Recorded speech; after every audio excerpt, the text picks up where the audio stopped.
ایک عورت اپنی پوری زندگی ایک گھر کے سنوارنے میں لگا دیتی ہیں۔ وہ اپنے خوابوں کو مار کر اپنے شوہر اور بچوں کے خوابوں کو پورا کرتی ہیں۔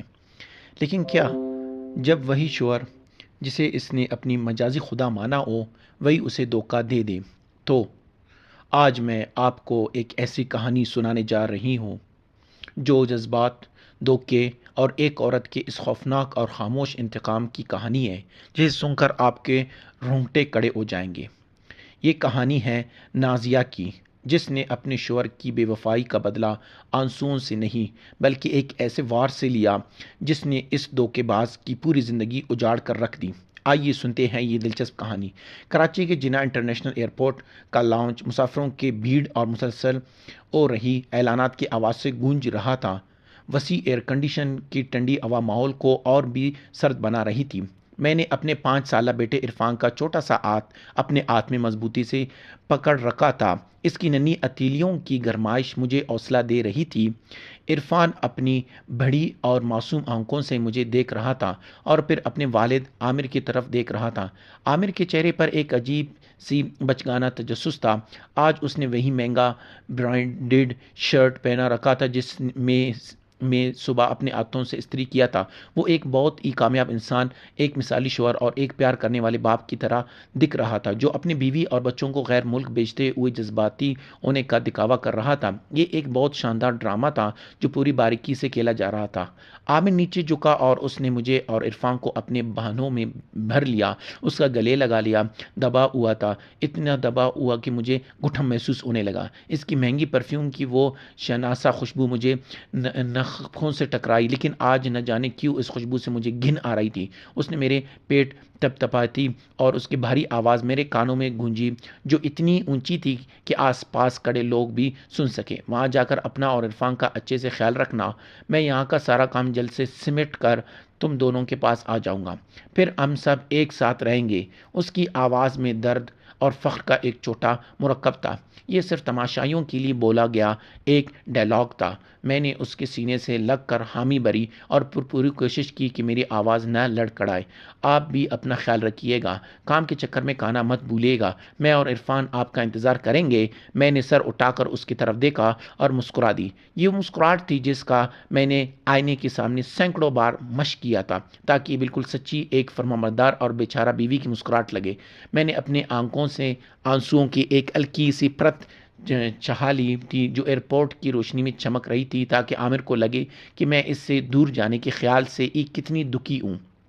وہ میری اس رد عمل سے بہت مطمئن دکھائی دیا اور اس کے بہنوں کی پکڑ توڑی اور مضبوط ہو گئی۔ تبھی عرفان نے اپنی توتلی آواز میں ایک ایسا سوال پوچھ لیا جس نے اس چھوٹے ماحول میں ایک تیر کا کام کیا۔ ابا، آپ ہمارے ساتھ کیوں نہیں جا رہے؟ مجھے آپ کے ساتھ جانا ہے۔ عامر نے مجھے چھوڑا اور گھٹنوں کے بل بیٹھ کر عرفان کے گال کھینچتے ہوئے بڑے پیار سے بولا، بیٹا، ابا کو یہاں رہ کر بہت سارا کام کرنا ہے اور بہت سارے پیسے کمانے ہیں تاکہ عرفان کے لیے ڈھیر سارے کھلونے لا سکے۔ تم وہاں جا کر امی کی بات ماننا، ابا جلد تم سے ملنے آئیں گے۔ اس نے عرفان کے ماتھے پر ایک زوردار بوسہ لیا۔ یہ بوسے کا دکھاوا ایک تسلی بھی تھی اور ایک نجات بھی۔ میں وہاں کھڑی باپ بیٹے کے اس وداعی منظر کو دیکھ رہی تھی اور میرے اندر بس ایک برفیلی ٹھنڈک تھی۔ میری ساس سغرا بیگم بہت ہی کھڑی تھی اور لوگوں کو دکھانے کے لیے رومال سے اپنے نقلی آنسو پونچھ رہی تھی۔ وہ اپنے ہاتھ کے پنکھے سے ہوا کر رہی تھی جیسے یہاں کی ہوا ان کے لیے بہت گھٹن بھری ہو۔ انہوں نے میرا ہاتھ پکڑا اور بہت ہی درد مندانہ آواز میں بولے، نازیہ، تمہارے جانے کے بعد میرا کیا ہوگا؟ تم تو جانتی ہو عامر کام میں کتنا کھویا رہتا ہے۔ اسے وقت پر کھانا کھانے کی یاد دلاتے رہنا۔ ہم ساس بہو کی قسمت ہی ایسی ہے کہ ہمیں بس اپنوں کی فکر ستاتی ہے۔ میں نے بس دھیرے سے جی اما جان آج کہا۔ وہیں دوسری طرف میری نند ثنا اپنی خوشی چھپا نہیں پا رہی تھی۔ وہ لگاتار اپنے فون سے ہماری تصویر کھینچ رہی تھی اور چہکتی ہوئی کہہ رہی تھی، مجھے یہ لمحہ کیمروں میں قید کرنا ہے تاکہ بعد میں جب بھابھی صاحبہ کو آپ کی یاد آئے تو وہ انہیں دیکھ سکے۔ تبھی لاؤنج کے اسپیکر پر ہماری فلائٹ کی بورڈنگ کا اعلان ہوا اور اس خاندانی ڈرامے کا آخری منظر شروع ہوا۔ عامر نے کھڑے ہو کر مجھے ایک گہری نظر سے دیکھا اور بولا، چلو اب تم لوگ اندر جاؤ ورنہ دیر ہو جائے گی۔ اس نے مجھے ایک بار پھر گلے لگایا، لیکن اس بار یہ گلے لگانا بہت جلدی میں تھا، جسے وہ کسی بوجھ سے آزاد ہو رہا تھا، جس سے میرے کان کے پاس آ کر اتنی دیرے سے سرگوشی کی، وہ صرف مجھے ہی سنائی دی: نازیہ، وہاں جا کر سب ٹھیک ہو جائے گا، تم زیادہ سوچنا مت۔ میں جانتی تھی کہ اس کے کہنے کا یہ مطلب تھا، اسے لگ رہا تھا کہ میں نے یہ ملک چھوڑ کر جانے کا فیصلہ اس لیے لیا ہے تاکہ اسے اور اس کی نئی محبوبہ کو ایک ساتھ رہنے کی آزادی مل سکے، اور وہ سوچ رہا تھا کہ وہ میری اس سمجھداری پر کوئی احسان کر رہا ہے۔ میں مسکرائی، اور اس بار میری مسکراہٹ بالکل سچی تھی، ایک خوفناک اور اولناک مسکراہٹ۔ جی ہاں، مجھے پتا ہے، اب سب بہت اچھا ہو جائے گا۔ میں نے پختگی سے اس کا ہاتھ چھوڑ دیا۔ میں نے عرفان کا ہاتھ پکڑا اور اپنا ٹرالی بیگ کھینچتے ہوئے سیکیورٹی چیک کی طرف بڑھ گئی۔ میں نے ایک بار بھی پیچھے مڑ کر نہیں دیکھا، لیکن میں اپنی پیٹھ پر عامر، میری ساس اور میری نند کی چپتی ہوئی نظریں محسوس کر رہی تھی۔ وہ ایک ہاری ہوئی بیوی، ایک ناکام بہو کو دیکھ رہے تھے جو چپ چاپ اپنے بچے کو لے کر اب ان کی زندگی سے جا رہی تھی۔ وہ اپنی جیت کا جشن منا رہے تھے۔ سیکیورٹی چیک کے دروازے سے گزرتی ہوئی مشین کی پیپ کی آواز آئی، جیسے میرے اس دکھ بھرے ڈرامے کا پردہ گر گیا ہو۔ مجھے ایسا لگا جیسے میرے کندھوں سے ہزاروں کلو کا بوجھ اتر گیا ہو۔ میرے تھنی ہوئی پٹھے اب پرسکون ہو گئے تھے۔ میرے ہونٹوں کی وہ بیچاری سی مسکراہٹ غائب ہو گئی تھی، اور اس کی جگہ ایک ٹھنڈی اور خطرناک اعتماد نے لے لیا تھا۔ عرفان نے میرے چہرے کے بدلتے ہوئے تاثرات کو بانپ لیا۔ اس نے میرا ہاتھ کھینچ کر پوچھا: امی، کیا ہوا؟ آپ ٹھیک ہیں نا؟ میں نے نیچے جھک کر اس کے بالوں میں ہاتھ پھیرا اور پیار سے کہا: کچھ نہیں میرے لال، اب ہم ایک نئی اور بہت اچھی زندگی شروع کرنے والے ہیں۔ فلائٹ میں چڑھنے سے پہلے ویٹنگ ایریا میں بیٹھ کر میں نے اپنا فون نکالا۔ ایئرپورٹ کا وائی فائی ابھی بھی کنیکٹ تھا۔ میں نے اپنے ای میل کھولے اور ڈرافٹ فولڈر میں گئی جہاں میں نے پہلے سے ایک ای میل ٹائپ کر کے رکھا ہوا تھا۔ میں نے اس کے ایک ایک لفظ کو بہت غور سے پڑھا۔ اس ای میل کا ہر ایک لفظ کسی تیز دھار والی تلوار کی طرح تھی، بے حد ٹھنڈا، صاف اور بغیر کسی جذبات کے۔ میں نے ایک لمبی سانس لی اور اپنی انگلی بھیجے والے بٹن پر دبا دی۔ یہ ای میل ان لوگوں کی ایک فہرست کو جو میں نے پہلے سے طے کر چکا تھا۔ اس فہرست میں عامر کا نام تھا، کمپنی کے بورڈ آف ڈائریکٹر کے تمام ارکان کے نام تھے، اور کمپنی کے تمام عین شعبوں کے سربراہوں کے نام تھے۔ میرے فون کی اسکرین پر اس ای میل کا موضوع بہت صاف الفاظ میں چمک رہا تھا: طلاق کی درخواست اور عامر کے عہدے سے برطرفی کا مطالبہ۔ مجھے آج بھی 6 ماہ پہلے کا وہ دن یاد ہے جب ہمارے چھوٹے سے گھر کی باورچی خانہ محبت اور ہنسی سے گونج رہی تھی۔ وہ ویکینڈ کی شام تھی۔ میں صبح ہی بازار جا کر عامر کی پسند کا بہترین گوشت اور سبزیاں لے آئی تھی۔ میں اس کے لیے اس کی پسندیدہ نہاری بنا رہی تھی۔ عرفان میرے پاؤں کے آس پاس دوڑ رہا تھا۔ وہ اسکول میں بنائے گئے اپنی سیدھی ترچھی ڈرائنگ مجھے دکھا رہی تھی۔ اگر کوئی اس وقت ہمیں دیکھتا تو یہی کہتا کہ یہ دنیا کا سب سے خوشحال خاندان ہے، اور شاید اس لمحے تک میں بھی اس جھوٹ کو سچ مان کر جی رہی تھی۔ اس رات کے کھانے پر پورا خاندان ایک ساتھ بیٹھا تھا۔ میرے سسر انور صاحب بہت کم بولنے والے انسان تھے۔ وہ پوری شام بھر چپ چاپ بیٹھے رہے اور بیچ بیچ میں عرفان کی پلیٹ میں کھانا ڈالتے رہے۔ میرے ساتھ سغرا بیگم بالکل ان کی برعکس تھے۔ وہ لگاتار محلے کی باتیں اور اپنی ٹی وی سیریل کی کہانیاں سنا رہی تھی۔ میری نند ثنا کھانا کھاتے ہوئے بھی فون میں گھسی ہوئی تھی اور بیچ بیچ میں مسکرا رہی تھی۔ گھر کا ماحول تب اچانک بدل گیا جب عامر نے اپنا گلا صاف کیا، اپنا چمچ پلیٹ میں رکھا اور ایک بہت بڑی خبر سنائی۔ اس نے سب سے پہلے میری طرف دیکھا۔ اس کے آنکھوں میں ایک ایسا فخر اور غرور تھا جسے وہ چھپا نہیں پا رہا تھا۔ نازیہ امی جان، آج میں آپ سب کو ایک بہت بڑی خوشخبری دینا چاہتا ہوں۔ میرا جو پچھلا پروجیکٹ تھا وہ بہت بڑی کامیابی بن گیا ہے، اور کمپنی کے CEO نے مجھے کمپنی کا نیا سیلز ڈائریکٹر بنا دیا ہے۔ ڈائننگ ٹیبل پر کچھ پل کے لیے ایک دم خاموشی چھا گئی، پھر اچانک خوشیوں کا شور گونج اٹھا۔ سغرا بیگم نے سب سے پہلے رد عمل دیا۔ انہوں نے اپنی گھٹنے پر زور سے ہاتھ مارتے ہوئے خوشی سے چلاتے ہوئے کہا: یا اللہ، سچ میں میرا بیٹا ڈائریکٹر بن گیا؟ مجھے تو پہلے سے ہی پتا تھا، میرا لال جو بھی کرتا ہے اس میں ہمیشہ سب سے آگے رہتا ہے۔ ثنا نے بھی اپنا فون ایک طرف رکھ دیا اور اس کے آنکھیں چمک اٹھی۔ سچ میں بھائی، یہ تو بہت بڑی بات ہے، سیلز ڈائریکٹر!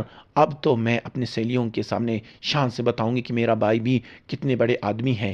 اس نے میرے طرف دیکھا اور اس کی آواز میں ہلکی سی چڑھاؤ اور طنز ہنستا، بھابھی آپ کی تو قسمت ہی کھل گئی، اتنا خوبصورت اور اتنا کامیاب شوہر ملا ہے آپ کو، آپ سے زیادہ خوش قسمت تو کوئی نہیں۔ میں نے بس ایک سچی مسکراہٹ کے ساتھ عامر کو مبارکباد دی، لیکن میرے دل کے ایک کونے میں ایک ہلکی سی چبھن بھی تھی جسے کوئی نہیں دیکھ سکتا تھا۔ میں نے عامر سے کہا، بہت بہت مبارک ہو عامر، میں جانتی ہوں کہ آپ نے اس پروجیکٹ کے لیے دن رات کتنی محنت کی ہے۔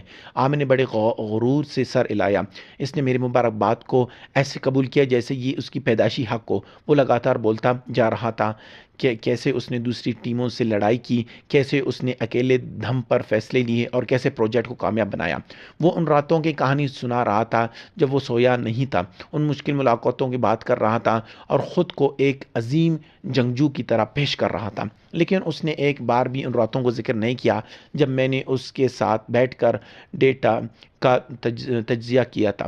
اس نے اس منصوبے کا کوئی ذکر نہیں کیا جو میں نے خود اپنے ہاتھوں سے ان کے لیے بنایا تھا، اور ظاہر ہے اس بات کا بھی کوئی ذکر نہیں کیا کہ کمپنی کی HR مینیجر ہونے کے ناطے میں نے کیسے پردے کے پیچھے کی ساری سیاسی چالوں کو سنبھالا تھا تاکہ اس کا پروجیکٹ بغیر کسی رکاوٹ کے چلتا رہے۔ سغرا بیگم اپنے بیٹے کی باتیں سن کر فخر سے پھول رہی تھی اور انہوں نے میری طرف ایک احسان جتانے والی نظر سے دیکھا۔ نازیہ، میرا بیٹا کتنے بڑے بڑے کام سنبھالتا ہے، کتنی محنت کرتا ہے، تمہیں ایک بیوی ہونے کے ناطے اس کا پورا خیال رکھنا چاہیے۔ اسے اچھا کھانا کھلاؤ تاکہ اس کے جسم میں طاقت بنی رہی۔ ایک عورت کی پہچان اسی سے ہوتی ہے کہ وہ اپنے شوہر کو کتنی سکون دیتی ہیں۔ میں بس چپ چاپ عرفان کی پلیٹ میں کھانا ڈالتی رہی اور گلے میں اٹک رہی ان کڑوے الفاظ کو نگلنے کی کوشش کرتی رہی۔ پوری خاندان میں صرف میرے سسر انور صاحب تھے جنہوں نے عامر کی پوری بات سننے کے بعد چپ چاپ میرے کپ میں گرم چائے ڈالی اور ایک لفظ بھی نہیں کہا۔ یہ ایک بہت چھوٹا سا کام تھا، لیکن میں سمجھ گئی تھی کہ آج کی رات میں میری محنت کو پہچانے والا صرف وہی انسان ہے۔ اس رات جب سب سو گئے تو عامر بہت ہی پرجوش ہو کر بیڈ روم میں آیا۔ اس نے مجھے پیچھے سے گلے لگا لیا اور بہت ہی جوش میں بولا، دیکھا نازیہ، میں نے کہا تھا نا کہ میں یہ کر دکھاؤں گا۔ اب میں تمہیں اور عرفان کو دنیا کی ہر خوشی دوں گا، کسی بھی چیز کی کمی نہیں ہونے دوں گا۔ میں نے پلٹ کر اس کے آنکھوں میں دیکھا۔ میں وہاں اس پرانے عامر کو ڈھونڈ رہی تھی جس نے کبھی مجھ سے کہا تھا کہ اس کی سب سے بڑی کامیابی میری موجودگی ہے، لیکن آج اس کے آنکھوں میں صرف اپنے تکبر اور کامیابی کا نشہ تھا، ایک ایسا نشہ جس نے سب کچھ اندھا کر دیا تھا۔ میں نے دھیرے سے کہا، مجھے آپ کی اس کامیابی پر بہت خوشی ہے، لیکن عامر، آپ کی اس پروجیکٹ میں مالیات کو لے کر کچھ خطرات ہیں۔ مجھے لگتا ہے کہ اگلے مرحلے کو شروع کرنے سے پہلے آپ کو ان پر ایک بار پھر غور کرنا چاہیے۔ عامر نے فوراً میری بات کاٹ دی۔ اس کے چہرے کی مسکراہٹ غائب ہو گئی اور وہ تھوڑا چھڑ گیا۔ ارے یار نازیہ، آج اتنی خوشی کا دن ہے، آج تو کم از کم دفتر کی باتیں مت کرو، یہ سب بڑی لیول کی باتیں ہیں، تم نہیں سمجھو گی، یہ سب مجھ پر چھوڑو۔ تمہارا کام ہے عرفان کو اچھے سے سنبھالنا اور گھر کو دیکھنا، تم بس ایک اچھی بیوی بنو، باقی میں دیکھ لوں گا۔ ان کی یہ بات میری چہرے پر کسی ٹھنڈے پانی کی بالٹی کی طرح پڑی۔ پہلی بار مجھے احساس ہوا کہ ہم دونوں کے درمیان نہ دیکھنے والی دیوار کھڑی ہو گئی ہے۔ اب وہ مجھے اپنا ساتھی نہیں مانتا تھا، بلکہ میں صرف اس کی شاندار زندگی کے پیچھے چھپنے والا ایک سایہ بن گئی تھی۔ میں چپ رہی اور میں نے بحث نہیں کی۔ مجھے اس لمحے سمجھ آ گیا کہ ہمارے چھوٹے سے خاندان میں کچھ ایسا ٹوٹ گیا ہے جسے جوڑنا اب شاید ممکن نہیں۔ ہمارے رشتے میں اصلی دراڑ اس منحوس دوپہر کو آئی جب میں HR کی سربراہ کی حیثیت سے عامر کے ماتحت کام کرنے والے نئے ملازمین کا انٹرویو لے رہی تھی۔ مجھے آج بھی اس فائل پر لکھا وہ نام اچھی طرح یاد ہے، ندا۔ اس لڑکی کی ریزیومی بالکل پرفیکٹ تھا۔ اس نے ایک بہت بڑے کالج سے ٹاپ کیا تھا، اگرچہ اس کے پاس تجربہ کم تھا، لیکن پرانی کمپنی میں اس کا ریکارڈ بہت اچھا تھا۔ اس کی تصویر سے ہی ایک عجیب سا اعتماد جھلک رہا تھا۔ اس کی چمکتی ہوئی آنکھیں اور ہونٹوں کی مسکراہٹ بتا رہی تھی کہ وہ بہت چالاک اور پرجوش ہے۔ جب ندا انٹرویو روم میں آئی تو مجھے ایک بہت ہی عجیب اور بری محسوس ہوئی۔ اس نے ایک گہرے سرخ رنگ کا جدید رسمی لباس پہنا ہوا تھا جو اس کے جسم سے بالکل چپکا ہوا تھا۔ وہ عام امیدواروں کی طرح ڈری یا گھبرائی نہیں تھی، بلکہ اس نے مجھے دیکھ کر ایک ایسی مسکراہٹ دی جس میں ایک عجیب سی چیلنج تھی۔ پورے انٹرویو کے دوران ندا نے میری ہر سوال کا جواب بہت ہی شائستہ اور بغیر اٹکے دیا۔ اس نے کوئی غلطی نہیں کی، لیکن اس کی ضرورت سے زیادہ پرفیکشن مجھے پریشان کر رہی تھی۔ جب میں نے اس سے پوچھا کہ وہ ہماری کمپنی میں کیوں کام کرنا چاہتی ہے، تو ندا نے بغیر ہچکچاتے میرے آنکھوں میں آنکھیں ڈال کر بہت ہی میٹھی آواز میں کہا، میں اس کمپنی کو کافی عرصے سے فالو کر رہی ہوں، اور سچ کہوں تو میں آپ کے نئے سیلز ڈائریکٹر عامر صاحب سے بہت متاثر ہوں۔ میں نے ان کی نئی پروجیکٹ کے بارے میں پڑھا ہے اور میں ان کی دور اندیشی کی شیدائی ہوں۔ مجھے پورا یقین ہے کہ عامر صاحب جیسے شاندار سرپرست کے ماتحت کام کرنا میرے لیے کیریئر کے لیے بہت سب سے بڑا موقع ہوگا۔ ان کی یہ باتیں کسی سوئی کی طرح میرے دل میں چبھ رہی تھی اور میرے سامنے میرے شوہر کی کلم کلا تعریف کر رہی تھی، اور وہ بھی پوری چالاکی سے۔ میں نے اپنے چہرے پر کوئی جذبات نہیں آنے دیے اور پیشہ وارانہ انداز میں سر ہلاتے ہوئے کہا، شکریہ ندا، ایچ آر ڈپارٹمنٹ آپ کو جلد نتیجہ بتا دے گا۔ تاہم میرا دل کہہ رہا تھا کہ کچھ تو بہت غلط ہے، لیکن ایک ایچ آر پروفیشنل ہونے کے ناطے میں اتنی قابل امیدوار کو صرف اپنے ذاتی شک کی وجہ سے مسترد نہیں کر سکتی تھی۔ اور جیسا کہ ہونا تھا، جب میں نے فائل عامر کے پاس بھیجی تو وہ بہت خوش ہوا اور اس نے فوراً ندا کی تعیناتی پر مہر لگا دی۔ ندا باضابطہ طور پر میرے شوہر کی ٹیم کا حصہ بن گئی۔ اس دن کے بعد سے میرے خاندان کی زندگی کی گاڑی اپنی پٹڑی سے اترنے لگی۔ شروع میں جو تبدیلیاں آئیں وہ اتنی چھوٹی تھی کہ اگر کوئی عورت ہوتی تو شاید توجہ بھی نہ دیتی۔ عامر گھر دیر سے آنے لگا۔ شروع میں اس کے بہانے بہت سچے لگتے تھے کہ اسے نئی ٹیم کے ساتھ میٹنگ کرنی ہے یا کسی بہت بڑے کلائنٹ کے ساتھ ڈنر پر جانا ہے۔ میں نے یقین کیا، یا یوں کہیے کہ میں نے یقین کرنے کی کوشش کی، لیکن پھر اس کے دیر سے آنے کی عادت روز کی عادت ہو گئی اور اس کے بہانے بھی بہت چھوٹے اور عجیب ہونے لگے۔ اب وہ گھر آ کر مجھ سے اپنا کام کے بارے میں کوئی بات نہیں کرتا تھا، بلکہ جب بھی میں پوچھتی تو وہ چھڑ جاتا اور تھکن کا بہانہ بناتا۔ پھر مجھے اس کی کپڑوں سے ایک عجیب سی خوشبو آنے لگی۔ وہ کسی عورت کی پرفیوم کی خوشبو تھی، بہت ہی تیز، میٹھی اور دماغ کو چڑھا دینے والی خوشبو۔ یہ میری اس ہلکی اور پرسکون خوشبو سے بالکل مختلف تھی جو میں لگاتی تھی۔ یہ خوشبو اکثر عامر کے کالر پر رہ جاتی تھی، بہت ہلکی سی، لیکن ایک دھوکہ کھائی ہوئی بیوی کی ناک اسے پہچاننے کے لیے کافی تھی۔ پہلی بار میں نے خود کو یہ کہہ کر تسلی دی، شاید دفتر میں کسی خاتون ساتھی کے پاس سے گزرنے کی وجہ سے خوشبو آ گئی ہوگی۔ لیکن جب دوسری اور تیسری بار بھی وہی خوشبو آئی تو میں سمجھ گئی کہ میرا شک صحیح ہے۔ اس کا فون جیسے وہ پہلے کبھی بھی چھوڑ دیتا تھا اب ایک راز بن گیا تھا۔ اب اس کا فون ہمیشہ الٹا رکھا ہوتا تھا، اس کی جیب میں ہی رہتا تھا۔ اس نے اپنے فون میں پاس ورڈ لگا لیا تھا جسے وہ پہلے فضول چیز مانتا تھا۔ رات کو آنے والی کالز کو اٹھانے کے لیے وہ بالکنی میں جانے لگتا تھا۔ وہ اتنی دیر سرگوشی کرتا تھا کہ میں کچھ بھی نہ سن سکوں۔ ہمارے درمیان کی دوری اب صرف ایک احساس نہیں بلکہ ایک بہت بڑی کاہی بن چکی تھی جو روز چوڑی ہو رہی تھی۔ میری شک کی حقیقت میں بدلنے والی وہ رات ایک ویکینڈ کی رات تھی۔ عامر نے کہا کہ اسے شہر سے باہر ایک بہت ہی اہم کلائنٹ سے ملنا ہے اور اسے آنے میں بہت دیر ہو جائے گی۔ میں عرفان کو سینے سے لگا کر سو رہی تھی، لیکن میرے آنکھوں میں نیند نہیں تھی۔ رات کے قریب 1 بجے وہ گھر واپس آیا۔ وہ شراب کی بدبو سے بھرا ہوا تھا اور اس نے مجھ سے کچھ نہیں کہا اور لڑکھڑاتے ہوئے بیڈ روم میں آ کر سیدھا بستر پر گر گیا۔ میں نے جب چھاپ اس کا کمبل اٹھایا اور سوچا کہ میں باہر صوفے پر سو جاؤں تاکہ اسے پریشانی نہ ہو، لیکن جیسے ہی میں پلٹنے لگی عامر کے جسم کے دباؤ اس کا فون آن ہو گیا۔ اسکرین پر واٹس ایپ کا ایک پیغام چمکا۔ وہ پیغام بہت چھوٹا تھا لیکن اس نے میری دنیا اجاڑنے کے لیے کافی تھا۔ پیغام بھیجنے والے کا نام ندا تھا۔ اس نے لکھا تھا، میں گھر پہنچ گئی ہوں، آج کی اس خوبصورت رات کے لیے بہت بہت شکریہ عامر۔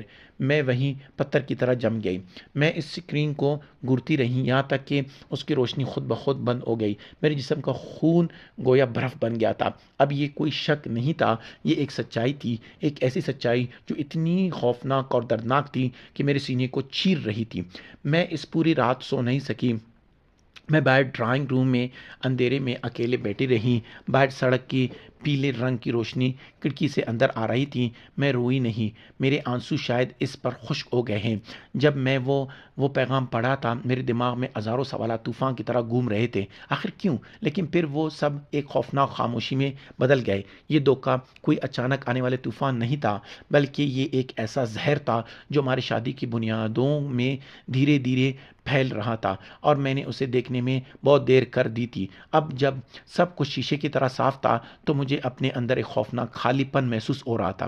اگلی صبح میں ہمیشہ کی طرح جلدی اٹھی، عرفان کا ناشتہ بنایا اور اسے اسکول کے لیے تیار کیا۔ میں کسی مشین کی طرح کام کر رہی تھی جس کے اندر کوئی جذبات نہیں بچے تھے۔ میں نے اپنے چہرے پر ذرا بھی دکھ نہیں آنے دیا۔ میں نہیں چاہتی تھی کہ میرے معصوم بیٹے کو اس بات کی ذرا بھی خبر ہو کہ اس کی ماں اندر کون سا آتش فشاں پھٹ رہا ہے۔ عرفان کو اسکول چھوڑ کر جب میں واپس گھر آئی تو عامر ابھی بھی نشے کی حالت میں تھا اور سر پکڑ کر اٹھنے کی کوشش کر رہا تھا۔ رات کی زیادہ شراب کی وجہ سے اس کا سر پھٹ رہا تھا۔ اس نے میرے اندر اس بڑے بدلاؤ کو بالکل محسوس نہیں کیا۔ میں نے فرش پر پڑے اس کے گندے کپڑے اٹھائے تاکہ انہیں واشنگ مشین میں ڈال سکوں، اور تب ہی میری نظر اس پر پڑی جو سفید شرٹ اس نے کل رات پہنی تھی۔ اس کے کالر پر انگور کی سرخ رنگ جیسی لپ اسٹک کا ایک بہت ہی گہرا اور صاف نشان تھا۔ یہ کوئی غلطی سے لگا ہوا نشان نہیں تھا، بلکہ یہ ایک جان بوجھ کر چھوڑا گیا ثبوت تھا جو بتا رہا تھا کہ عامر کی زندگی میں کوئی اور آ چکی ہے اور وہ مجھے کھلے عام چیلنج دے رہی ہے۔ وہ شرٹ پکڑے میرے ہاتھ بری طرح کانپنے لگا۔ وہ اس سے جیسے میں نے پوری رات دبا کر رکھا تھا اب ایک پھٹنے والے آتش فشاں کی طرح باہر آنا چاہتا تھا، لیکن میں نے ایسا نہیں کیا۔ میں نے ایک گہری سانس لی اور خود کو پرسکون کیا۔ اس وقت چیخنے چلانے یا رونے سے کچھ حاصل نہیں ہونے والا تھا، اس لیے میں عامر کی نظروں میں اور بھی زیادہ بے چارہ اور کمزور دکھائی دیتی۔ میں وہ شرٹ لے کر بیڈ روم میں گئی۔ عامر باتھ روم میں تھا اور پانی گرنے کی آواز آ رہی تھی۔ میں بہت ہی سکون سے وہاں کھڑی رہی۔ کچھ منٹوں بعد وہ باہر آیا۔ اس نے اپنے کمر پر تولیہ لپٹا ہوا تھا اور اس کے بال گیلے تھے۔ مجھے اس طرح سنجیدہ چہرے کے ساتھ کھڑا دیکھ کر وہ تھوڑا چونکا۔ تم یہاں ایسے بوتل بنا کر کیوں کھڑی ہو؟ میں نے کچھ نہیں کہا، بس اس شرٹ کو اس کے چہرے کے بالکل سامنے کر دیا تاکہ اس کی نظر سیدھے اس لپسٹک کے نشان پر پڑے۔ میں نے بہت ہی سخت اور بغیر کسی جذبات کے آواز میں پوچھا، یہ کیا ہے عامر؟ عامر نے اس نشان کو دیکھا۔ کچھ سیکنڈ کے لیے اس کے چہرے کا رنگ اڑ گیا۔ اس کے آنکھوں میں ایک ایسا خوف اور گھبراہٹ تھی جسے اگر میں توجہ نہ دیتی تو پکڑی بھی نہیں جاتی، لیکن وہ بہت ہی چالاک تھا۔ اس نے فوراً خود کو سنبھالا اور ماتھے پر شکن ڈالتے ہوئے ایسے ڈرامہ کیا جیسے اسے کچھ سمجھ نہیں آ رہا ہے۔ اس نے میرے ہاتھ سے شرٹ لی اور اس نشان کو ایسے دیکھنے لگا جیسے وہ کوئی عجوبہ ہو۔ اس نے اوپر دیکھ کر مجھ سے تھوڑی چڑھتی ہوئی کہا، مجھے کیا پتا یہ کیسے لگا؟ کل رات وہ کلائنٹ والی پارٹی تھی، وہاں بہت بھیڑ تھی، شاید غلطی سے کسی کا لگ گیا ہوگا۔ تم بھی نازیہ ہر چھوٹی بات کے پتنگڑ بنا دیتی ہو۔ اس کا جھوٹ اتنا کمزور تھا کہ کوئی بچہ بھی سمجھ جاتا، لیکن اس نے یہ بات اس قدر اطمینان کے ساتھ کہہ دی مجھے گھن آ گئی۔ میں نے اس کے آنکھوں میں سیدھا دیکھتے ہوئے کہا، میرے آواز برف جیسی ٹھنڈی تھی۔ غلطی سے؟ تمہیں لگتا ہے کہ کوئی غلطی سے اتنی بے شرمی اور صفائی سے اتنا گہرا نشان چھوڑ سکتا ہے؟ میں نے اسے اس کا پورا نام لے کر پکارا جو میں اکثر نہیں کرتی تھی۔ جب اس نے دیکھا کہ میں ان چھوٹی باتوں میں نہیں آ رہی ہوں جو عامر نے اپنا پینترا بدلا، اس نے ایک بہت ہی لمبی اور تھکی ہوئی سانس چھوڑی جیسے ساری غلطی میری ہوں۔ وہ میرے پاس آیا اور مجھے گلے لگانے کے لیے ہاتھ بڑھائے، لیکن میں ایک قدم پیچھے ہٹ گئی۔ اس کا چہرہ غصے سے سرخ ہو گیا اور اس نے اپنی آواز اونچی کرتے ہوئے کہا، اچھا تو اب تم مجھ پر شک کر رہی ہو؟ تمہیں لگتا ہے کہ میں باہر کسی عورت کے ساتھ تھا؟ نازیہ، کیا تمہیں اندازہ بھی ہے کہ میں کتنی محبت کر رہا ہوں؟ میں صبح سے رات تک پاگلوں کی طرح کھاتا ہوں، آخر کس کے لیے کماتا ہوں؟ آخر کس کے لیے؟ اس گھر کے لیے، تمہارے اور عرفان کے لیے۔ اور تم ہو کہ جب میں تھکا آرا گھر آتا ہوں تو دو میٹھے بول بولنے کی بجائے مجھ پر جاسوسی مجھ سے سوال جواب کرتی ہوں۔ کیا تمہیں نہیں لگتا تم اپنی حد پار کر رہی ہو؟ اس کا یہ پلٹوار کرنے کا طریقہ بہت ہی ماہر کھلاڑی والا تھا۔ اس نے پوری چالاکی سے خود کو ایک مظلوم اور مجھے ایک شک کرنے والی، خود غرض اور ناپسندیدہ بیوی بنا دی۔ میرے سینے میں ایک بہت تیز درد اٹھا، لیکن یہ درد اس کے الزامات کی وجہ سے نہیں تھا، بلکہ اس انسان کی گھٹیا اخلاقیات کو دیکھ کرتا۔ اس سے میں نے بے پناہ محبت کی تھی۔ میں نے اپنی مٹھیاں بھینچ لی، میری ناخن میرے اتیلیوں میں چھپ رہے تھے۔ میں نے اس سے اس بات پر کوئی بحث نہیں کی کہ وہ لپسٹک کس کی تھی یا وہ رات میں کہاں تھا۔ اب ان باتوں کا کوئی مطلب نہیں رہ گیا تھا۔ میں نے اسے دیکھا، میری آنکھوں میں ایک ایسا سنہرا پن تھا جو کسی خوفناک خواب جیسا تھا۔ میں نے دھیمی لیکن بہت ہی واضح آواز میں کہا، عامر تم میرے شوہر ہو، لیکن اس سے بھی بڑھ کر تم عرفان کے والد ہو۔ میں بس یہی امید کرتی ہوں کہ تم آگے سے کوئی بھی گھٹیا کام کرنے سے پہلے اس بات کو یاد رکھو گے۔ یہ کہہ کر میں گھمی اور کمرے سے باہر نکل گئی۔ عامر وہاں اس گندے شرٹ کو ہاتھ میں لیے اکیلے کھڑا رہ گیا۔ صبح کی اس تیز بحث کے بعد عامر بہت ہی غصے میں بڑبڑاتا ہوا گھر سے نکل گیا۔ جاتے جاتے اس نے دروازے کو اتنے زور سے بند کیا کہ پورا گھر ہل گیا۔ یہ اس کی اپنی ناراضی ظاہر کرنے کا طریقہ تھا۔ میں نے کچھ نہیں کہا، میں بس ڈائننگ ٹیبل سے ناشتے کی برتن سمیٹنے لگی۔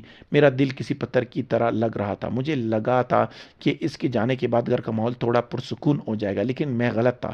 اصل طوفان تو تب آنا تھا جب وہ گھر سے باہر چلا گیا۔ میری ساس سغرا بیگم، جو اب تک باہر ڈائننگ روم میں بیٹھ کر ٹی وی دیکھنے کا ڈرامہ کر رہی تھی، لیکن میں جانتی تھی کہ ان کے کان ہمارے کمرے کے دروازے پر تھے۔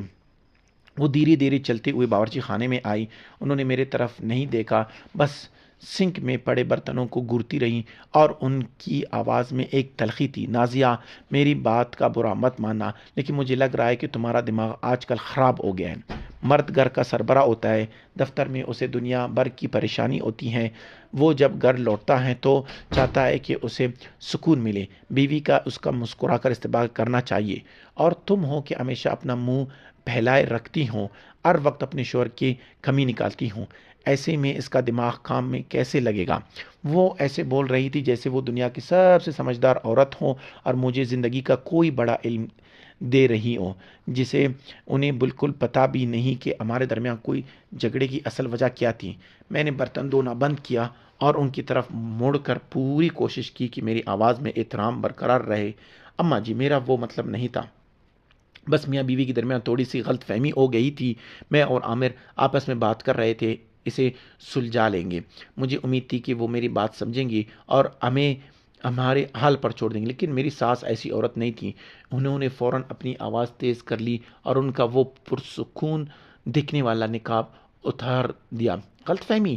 میں نے سب اپنے کانوں سے سنا ہے، تم مجھ سے جھوٹ مت بولو۔ میں عامر بچپن سے لے کر آج تک کبھی کسی سے اونچی آواز میں بات نہیں کرتا، خاص طور پر اپنی بیوی سے تو بالکل نہیں۔ ضرور تم نے اسے اتنا پریشان کیا ہوگا کہ وہ مجبوراً تم پر غصہ کرنے لگا۔ وہ میرے اور قریب آئے، ان کی آنکھیں کسی چاقو کی طرح مجھ پر چبھ رہی تھیں۔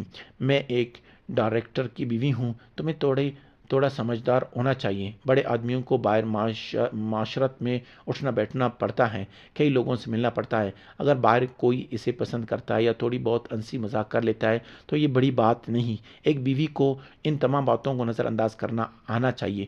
تمہیں تو خوش ہونا چاہیے کہ تمہارا شوہر کو لوگ اتنے پسند کرتے ہیں۔ تمہیں تو اپنے شوہر کو اپنی محبت سے باندھ کر رکھنا چاہیے تاکہ اسے گھر میں ہی سکون ملے، لیکن تم تو بس جھگڑا کرنے پر آمادہ ہو۔ یاد رکھنا، ایسے ہی چلتا رہا تو ایک دن شوہر ہاتھ سے نکل جائے گا اور تمہیں پتہ بھی نہیں چلے گا۔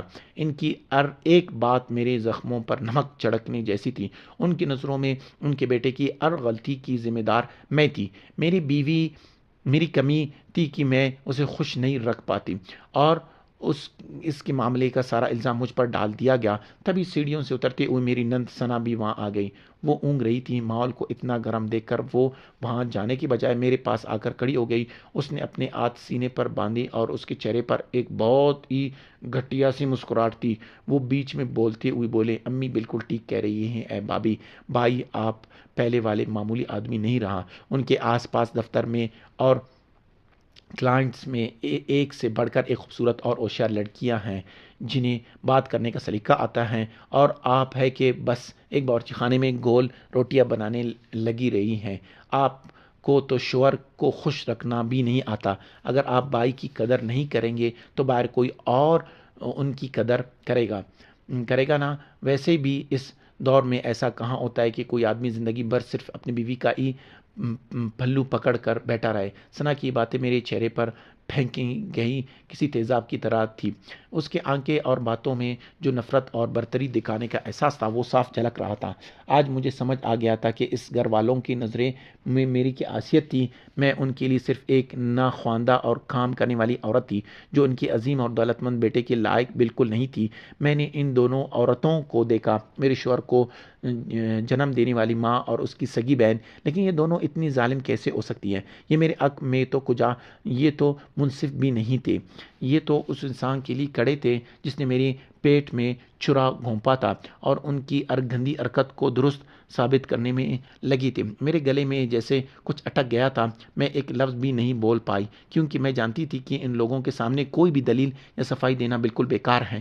میں ان لوگوں سے بحث نہیں کر سکتی جنہوں نے پہلے سے یہ طے کر لیا تھا کہ مجرم میں ہی ہوں۔ میں چپ چاپ نل کی طرف مڑی اور نل کو پورا کھول دیا تاکہ پانی کی تیز گرنے کی آواز میرے پیچھے سے آ رہی اس زہریلی باتوں کو دبا سکی۔ ان دونوں کی لگاتار مجھے تانے دے رہے تھے، مجھے نیچا دکھا رہے تھے اور اپنے بیٹے کی عظمت کی گیت گا رہے تھے۔ میں بس وہاں کھڑی رہی اور ٹھنڈا پانی میرے ہاتھوں پر گلتا رہا، لیکن میرے دل کے اندر تو جیسے آگ لگی ہوئی تھی۔ جب انہوں نے دیکھا کہ میں کوئی جواب نہیں دے رہی ہوں تو انہیں بھی شاید بوریت ہونے لگی۔ سغرا بیگم نے جاتے جاتے آخری طنز کیا، میرا کام تو بس سمجھانا تھا، آگے تمہاری مرضی، جیسے بولو گے ویسا ہی کاٹو گے۔ اس کے بعد ثنا کے ساتھ باہر چلی گئی اور اپنا ادھورا ٹی وی سیریل دیکھنے لگی، جیسے ابھی جو کچھ بھی ہوا وہ کوئی بڑی بات ہی نہیں تھی۔ میں اس باورچی خانے میں بالکل اکیلی کھڑی تھی اور مجھے اپنی ہی گھر میں ایک خوفناک اور ڈراؤنا تنہائی محسوس ہو رہی تھی۔ آج مجھے احساس ہو گیا تھا کہ میری یہ لڑائی میری شوہر عامر سے نہیں بلکہ میرے شوہر کی پوری خاندان سے ہے، اور اس میدان جنگ میں میں بالکل اکیلی کھڑی ہوں۔ اس رات میں پھر سے نہیں سو پائی۔ یہ بڑا سا بیڈ روم جسے میں کبھی اپنے ہاتھوں سے سجایا کرتا تھا، جو کبھی میری دنیا ہوا کرتا تھا، آج مجھے کسی خبر کی طرح ڈراؤنا اور ٹھنڈا لگ رہا تھا۔ عامر رات کو گھر نہیں آیا، اس نے صرف ایک چھوٹا سا پیغام بھیجا، مجھے دفتر کا کچھ ضروری کام ہے، میں آج رات گھر نہیں آؤں گا۔ کوئی صفائی نہیں، کوئی معافی نہیں، میری جذبات کی کوئی قدر نہیں۔ میں اسے بڑے سے بستر پر لیٹی تھی اور اپنے بغل کی اس خالی جگہ کو دیکھ رہی تھی جہاں کبھی عامر سوتا تھا۔ ایک ایسا گہرا اور انتہائی دکھ میرے اندر بھر گیا تھا جسے میں الفاظ میں بیان نہیں کر سکتی تھی۔ میں اٹھی، میں نے کمرے کی لائٹ آن کی اور میں کسی نیند میں چلنے والی انسان کی طرح دھیرے دھیرے الماری کے پاس گئی۔ میں نے الماری کا سب سے نیچے والا دروازہ کھولا جہاں میں اپنی سب سے قیمتی یادیں رکھتی تھی۔ میرے ہاتھ پرانے گریڈنگ کارڈ اور چھوٹے چھوٹے تحفوں پر گئی، پھر ایک سرخ رنگ کی پرانے فوٹو البم پر جا کر رک گئی۔ میں نے اس البم کو سینے سے لگا لیا اور میں اس ٹھنڈی زمین پر بیٹھ گئی۔ کھڑکی سے آتی ہوئی چاند کی ہلکی سی روشنی میں میں نے اس البم کی ورق پلٹنا شروع کیا۔ وہ یادیں اتنی میٹھی تھیں کہ آج انہیں دیکھ کر میرا دل خون کی آنسو رو رہا تھا۔ پہلا صفحہ کالج کے دنوں کا تھا، وہ ایک چھپ کر کھینچی گئی تصویر تھی۔ اس وقت عامر صرف ایک معمولی انجینئر کا طالب علم تھا، تھوڑا شرمیلا، دبلا پتلا اور آنکھوں پر موٹا چشمہ لگائے ہوئے۔ تصویر میں وہ لائبریری میں دور سے مجھے دیکھ رہا تھا اور اس کے چہرے پر ایک بہت ہی معصوم سا پیار تھا۔ مجھے یاد آیا کہ کیسے اس نے مجھے سے پہلی بار بات کرنے کی بہت ہمت جٹائی تھی، صرف مجھے ایک جھلک دیکھنے کے لیے۔ وہ روز 10 کلومیٹر سائیکل چلا کر آتا تھا۔ اس وقت اس کا پیار کتنا سچا اور پاکیزہ تھا، اس میں کوئی دکھاوا، لالچ نہیں تھا۔ میں نے ورق پلٹا، یہ اس رات کی تصویر تھی جب اس نے مجھ سے شادی کے لیے تجویز دی تھی۔ وہ کوئی بہت مہنگا ہوٹل نہیں تھا بلکہ ایک پرانی عمارت کی چھت تھی، کوئی مہنگا گلاب نہیں تھا بلکہ اس نے خود اپنے ہاتھوں سے موم بتیاں جلا کر ایک دل بنایا تھا۔ وہ اپنے گھٹنوں کے بل بیٹھا تھا، اس کے ہاتھ کانپ رہے تھے۔ اس نے مجھے ایک سادہ سی چاندی کی انگوٹھی پہنائی تھی اور نکالتے ہوئے لیکن پورے اعتماد کے ساتھ کہا تھا، نازیہ کیا تم میری بیوی بنو گی؟ میں تم سے وعدہ کرتا ہوں کہ تمہیں زندگی میں کبھی کوئی دکھ نہیں آنے دوں گا، میں اپنی پوری زندگی تمہاری حفاظت کروں گا۔ اس دن میں خوشی سے رو پڑی۔ میں نے اس کے اس وعدے پر اپنی پوری زندگی داؤ پر لگا دی تھی۔ میں نے یقین کیا تھا کہ ہمارا پیارا دنیا کی ہر مشکل ہرا دے گی۔ پھر شادی کی تصویر آئی، ہم دونوں کے چہرے پر دنیا کی سب سے بڑی خوشی تھی۔ ہم اپنے آنے والے خوبصورت کل کے خواب دیکھ رہے تھے، اور پھر وہ آخری صفحہ آئی جس نے میری دل کی آزاد ٹکڑے کر دیے۔ یہ تصویر اسپتال کی تھی جب عرفان اس دنیا میں آیا تھا۔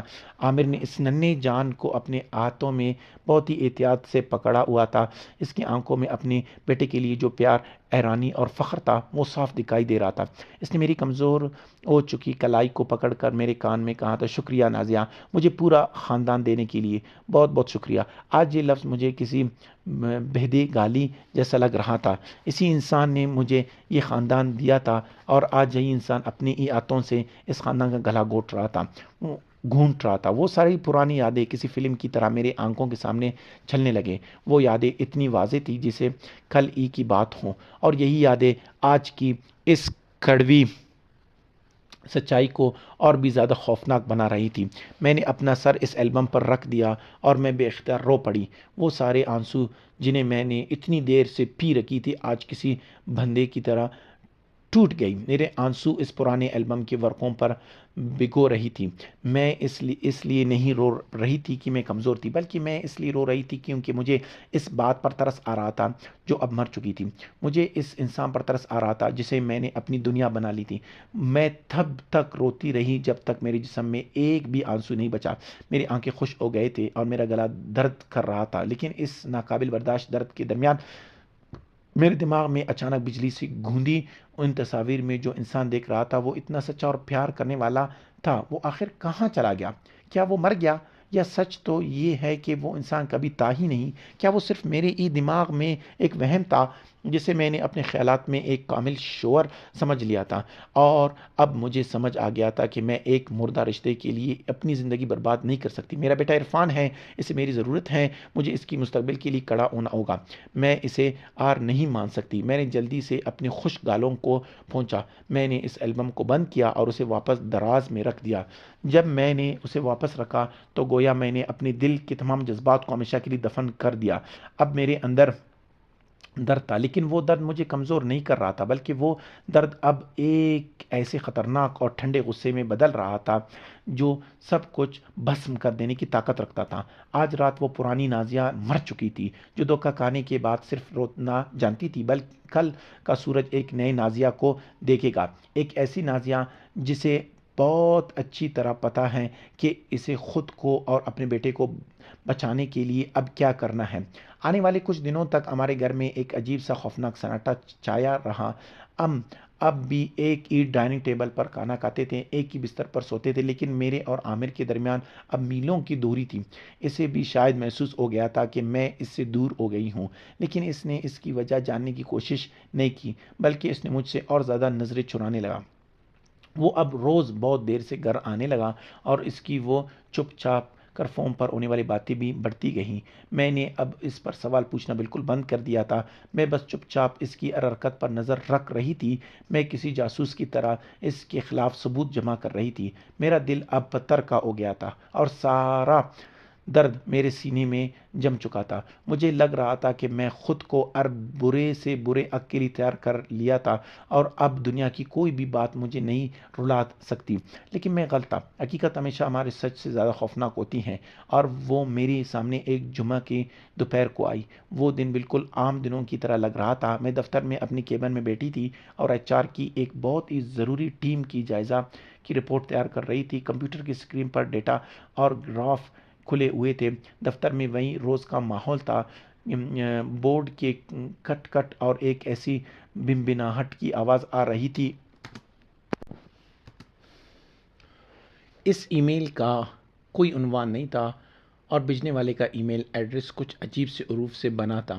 عام طور پر میں ایسے فضول اور اسپام ای میل کو فوراً ڈیلیٹ کر دیتی ہوں، لیکن اس دن نہ جانے کیوں میرے اندر سے ایک آواز آئی۔ میری انگلیاں ماؤس پر تھوڑی دیر رکی اور پھر میں نے اس ای میل کو کھول لیا۔ اس ای میل میں صرف ایک ہی لکیر تھی، HR ایڈ نازیہ۔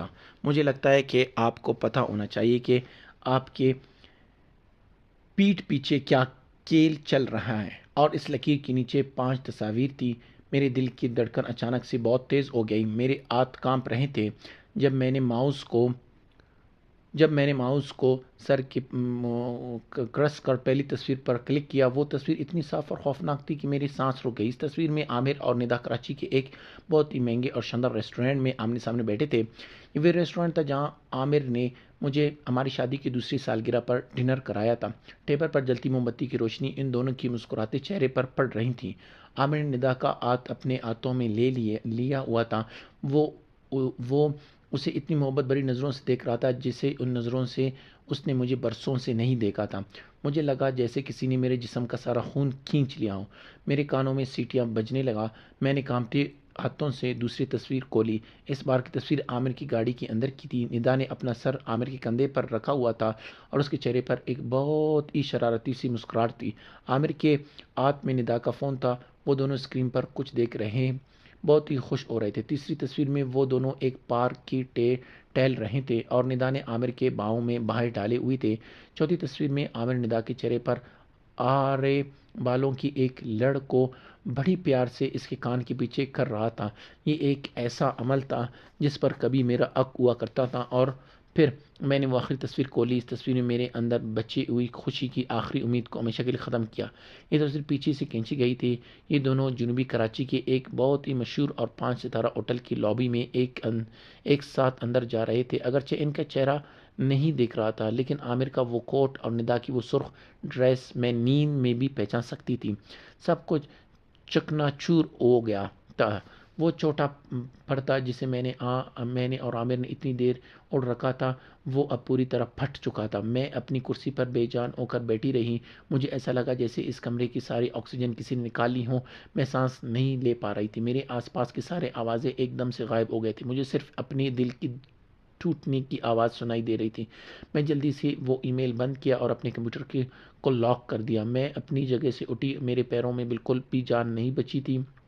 میں کسی طرح خود کو سنبھالتی ہوئی اور دوسروں کی نظروں سے بچتی ہوئی واش روم کی طرف بھاگی۔ جیسے ہی واش روم کا دروازہ بند ہوا، میں وہیں فرش پر ٹھنڈی ٹائلوں پر گر پڑی۔ میں چلائی نہیں، میں نے کوئی تماشا نہیں کیا۔ میں بس وہاں بیٹھی رہی اور میں نے اپنے دونوں ہاتھوں سے اپنا منہ پوری طاقت سے دبا لیا تاکہ میرے رونے کی آواز باہر نہ جا سکے۔ میرے آنسو کسی جھرنے کی طرح بہہ رہے تھے۔ وہ آنسو گرم اور بہت کڑوے تھے۔ میرا پورا جسم درد اور صدمے سے کانپ رہا تھا۔ یہ ٹھنڈ کی وجہ سے نہیں تھا، بلکہ اس دھوکے کی وجہ سے تھا جس نے میری روح کو چیر دیا تھا۔ کیا وہ انسان جس کو میں نے اتنا پیار کیا، میرے بچے کا باپ، اتنا گر سکتا ہے کہ وہ مجھے ایسا گندا اور دھوکہ دے؟ اس شام میں عرفان کو اسکول سے لینے گئی تو میرے چہرے پر ایک بہت ہی جھوٹی لیکن پکی مسکراہٹ تھی۔ میرے معصوم بیٹے کو اپنی ماں کے اندر چل رہی اس خوفناک طوفان کو کوئی اندازہ نہیں تھا۔ وہ اپنی دھن میں مجھے اسکول کی کہانیاں سنا رہی تھی، اپنے ساتھیوں کے بارے میں کہہ رہا تھا اور مجھے اپنے نئے کھلونے کے بارے میں بتا رہا تھا۔ میں اس کی باتیں سن رہی تھی اور اسے جواب بھی دے رہی تھی، لیکن میرا دماغ کہیں اور تھا۔ میرا دل اس گھر کی طرح ہو گیا تھا جو کسی زلزلے مکمل تباہ ہو چکا تھا۔ مجھے اس گھر کو پھر سے بنانا تھا، لیکن اس بار اینٹ اور گارے سے نہیں، بلکہ ایک بہت ہی خطرناک اور سوچے سمجھے منصوبے۔ اس رات جب عرفان گہری نیند میں سو گیا تو میں نے دبے پاؤں اس کے کمرے میں گئی۔ میں اس کے بستر کے کنارے بیٹھ گئی اور نائٹ لیک کی اس ہلکی روشنی میں اپنے بیٹے کے چاند جیسے چہرے کو نہارنے لگی۔ اس کے گول گال، اس کے پلکے سوتے ہوئے اس کے ہونٹوں کو وہ پیار سے مسکراہٹ۔ میرا بیٹا ہی میری پوری دنیا تھا اور صرف وہی ایک وجہ تھی جس کے لیے اب مجھے پتھر کا بننا تھا۔ میں اپنے بیٹے کو ایک ایسے زہریلی اور جھوٹے خاندان میں بڑا ہونے نہیں دے سکتی تھی۔ میں اسے یہ نہیں دیکھنے دے سکتی تھی کہ اس کا باپ ایک دھوکے باز انسان ہے، وہ اس کی ماں ایک کمزور اور رونے والی عورت۔ مجھے اپنے بیٹے کو ایک اچھی اور صاف ستھری زندگی دینی تھی۔ میں نے اپنے بیٹے کے بالوں کو بوسہ دیا۔ اسی لمحے میرے دماغ میں ایک بہت ہی بڑا اور خطرناک فیصلہ آیا۔ اب سب کچھ بالکل صاف تھا۔ میں کوئی تماشا نہیں کروں گا۔ میں دوسری عورتوں کی طرح جا کر اس لڑکی کے بال نہیں نوچوں گا۔ یہ عامر سے لڑ کر اپنا تماشا نہیں بناؤں گا۔ وہ سب کرنے میں صرف کچھ پل کا غصہ ٹھنڈا ہوتا ہے، لیکن اس کا سیدھا اثر میرے بیٹے کی دماغی صحت پر پڑتا ہے اور ویسے بھی اگر میں روتی گڑگڑاتی عامر اور اس کی ماں کی نظروں میں اور بھی زیادہ بیچارہ بن جاتی۔ مجھے ایک ایسا ماسٹر پلان چاہیے تھا جو مجھے اور میرے بیٹے کو اس دلدل سے عزت کے ساتھ باہر نکال سکے، اور ساتھ ہی اس دھوکے باز انسان کو اس کی اصلی حیثیت دکھا سکے۔ مجھے اچانک اپنی ایک خالہ یاد آئی جو امریکہ کی شہر نیو یارک میں آباد تھی۔ کچھ سال پہلے خالہ نے یوں ہی باتوں باتوں میں کہا تھا کہ اگر میں کبھی چاہوں تو وہ میرے اور عرفان کے لیے امریکہ کے ویزا اسپانسر کر سکتی ہے تاکہ ہم وہاں جا کر رہ سکیں۔ اس وقت میں نے ان کی بات کو صرف ایک مذاق سمجھ کر ٹال دیا تھا، کیونکہ میں نے کبھی اپنے اس چھوٹے سے خاندان اور عامر کو چھوڑنے کا خواب بھی نہیں دیکھا تھا۔ لیکن آج خالہ کی وہ بات میرے لیے ایک زندگی بخش بن چکی تھی۔ میں ایک بہت بڑا ڈرامہ رچوں گی۔ میں عامر کو بتاؤں گی کہ میں اور عرفان ہمیشہ کے لیے امریکہ منتقل ہو رہے ہیں۔ اس ڈرامے میں مجھے اپنا سارا کام نپٹانے کا وقت مل جائے گا، اور سب سے بڑی بات، عامر اور اس کا خاندان بالکل بے فکر ہو جائیں گے۔ انہیں لگے گا کہ میں ہار مانگ کر خود ہی ان کے راستے سے ہٹ رہی ہوں، اور وہ لوگ اپنی جیت کا جشن منائیں گے۔ لیکن یہ تو میری منصوبے کا صرف پہلا حصہ تھا۔ چپ چاپ روتے ہوئے گھر سے نکل جانا میری فطرت نہیں تھی۔ عامر نے نہ صرف شوہر ہونے کے ناطے مجھے دھوکہ دیا، بلکہ وہ ایک لالچی انسان بن کر کمپنی کو بھی اندر ہی اندر کوکھلا کر رہا تھا۔ وہ اپنے محبوبہ کی بغیر کسی قابلیت کی ترقی دے رہا تھا۔ وہ کمپنی کے پیسوں کو اپنے مزے کے لیے استعمال کر رہا تھا۔ کمپنی کے ایچ آر سربراہ ہونے کے ناطے اور اس کمپنی کے ساتھ اپنے پرانے تعلق کی وجہ سے میں یہ سب اپنے آنکھوں کے سامنے برباد ہوتے نہیں دیکھ سکتی تھی۔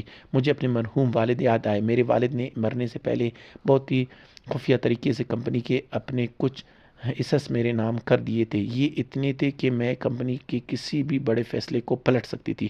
ابا نے کہا تھا یہ میرا اصلی تحفظ ہے، اور اب وقت آ گیا ہے کہ میں اس بھرم کو باہر نکالوں۔ میرا طلاق اور عامر کو کمپنی سے باہر پھینکنے کا منصوبہ دونوں ایک ساتھ چلیں گے۔ میں صرف گھر چھوڑ کر نہیں جاؤں گا، میں اس پورے گھر اور کمپنی کا کچرا صاف کر کے جاؤں گا۔ میں عامر کو سڑک پر لاؤں گی، اور وہ بھی کسی ڈرامے سے نہیں بلکہ قانون اور کمپنی کے سخت اصولوں کے ذریعے۔ وہ اصول جنہوں میں عامر سے بھی زیادہ بہتر جانتی تھی۔ اس نے اپنی کرسی اور اپنی طاقت پر بہت غرور کیا تھا، تو اب میں اسے بتاؤں گی کہ اس کھیل کا اصلی باس کون ہے۔ میں اٹھی اور عرفان کے کمرے میں سے باہر آ گئی۔ مجھے لگ رہا تھا جیسے میرا دوبارہ جنم ہوا ہے۔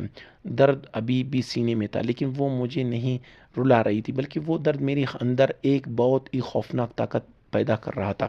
میں اپنی پڑھائی کی میز پر گئی اور میں نے اپنا لیپ ٹاپ کھولا۔ میں نے اس میں ایک نیا فولڈر بنایا اور اس پر ایک ہی بہت مشکل پاس ورڈ لگا دیا۔ اس فولڈر کا نام میں نے رکھ دیا آپریشن بدلہ۔ اس کے اندر میں نے 2 فائلیں بنائی۔ پہلی فائل کا نام بے وفائی کا ثبوت، دوسری فائل کا نام تباہی کے منصوبے۔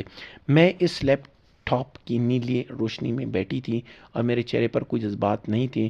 مجھے کیا کرنا تھا، کیسے کرنا تھا، اس کے ایک ایک قدم میرے دماغ میں بالکل واضح تھے۔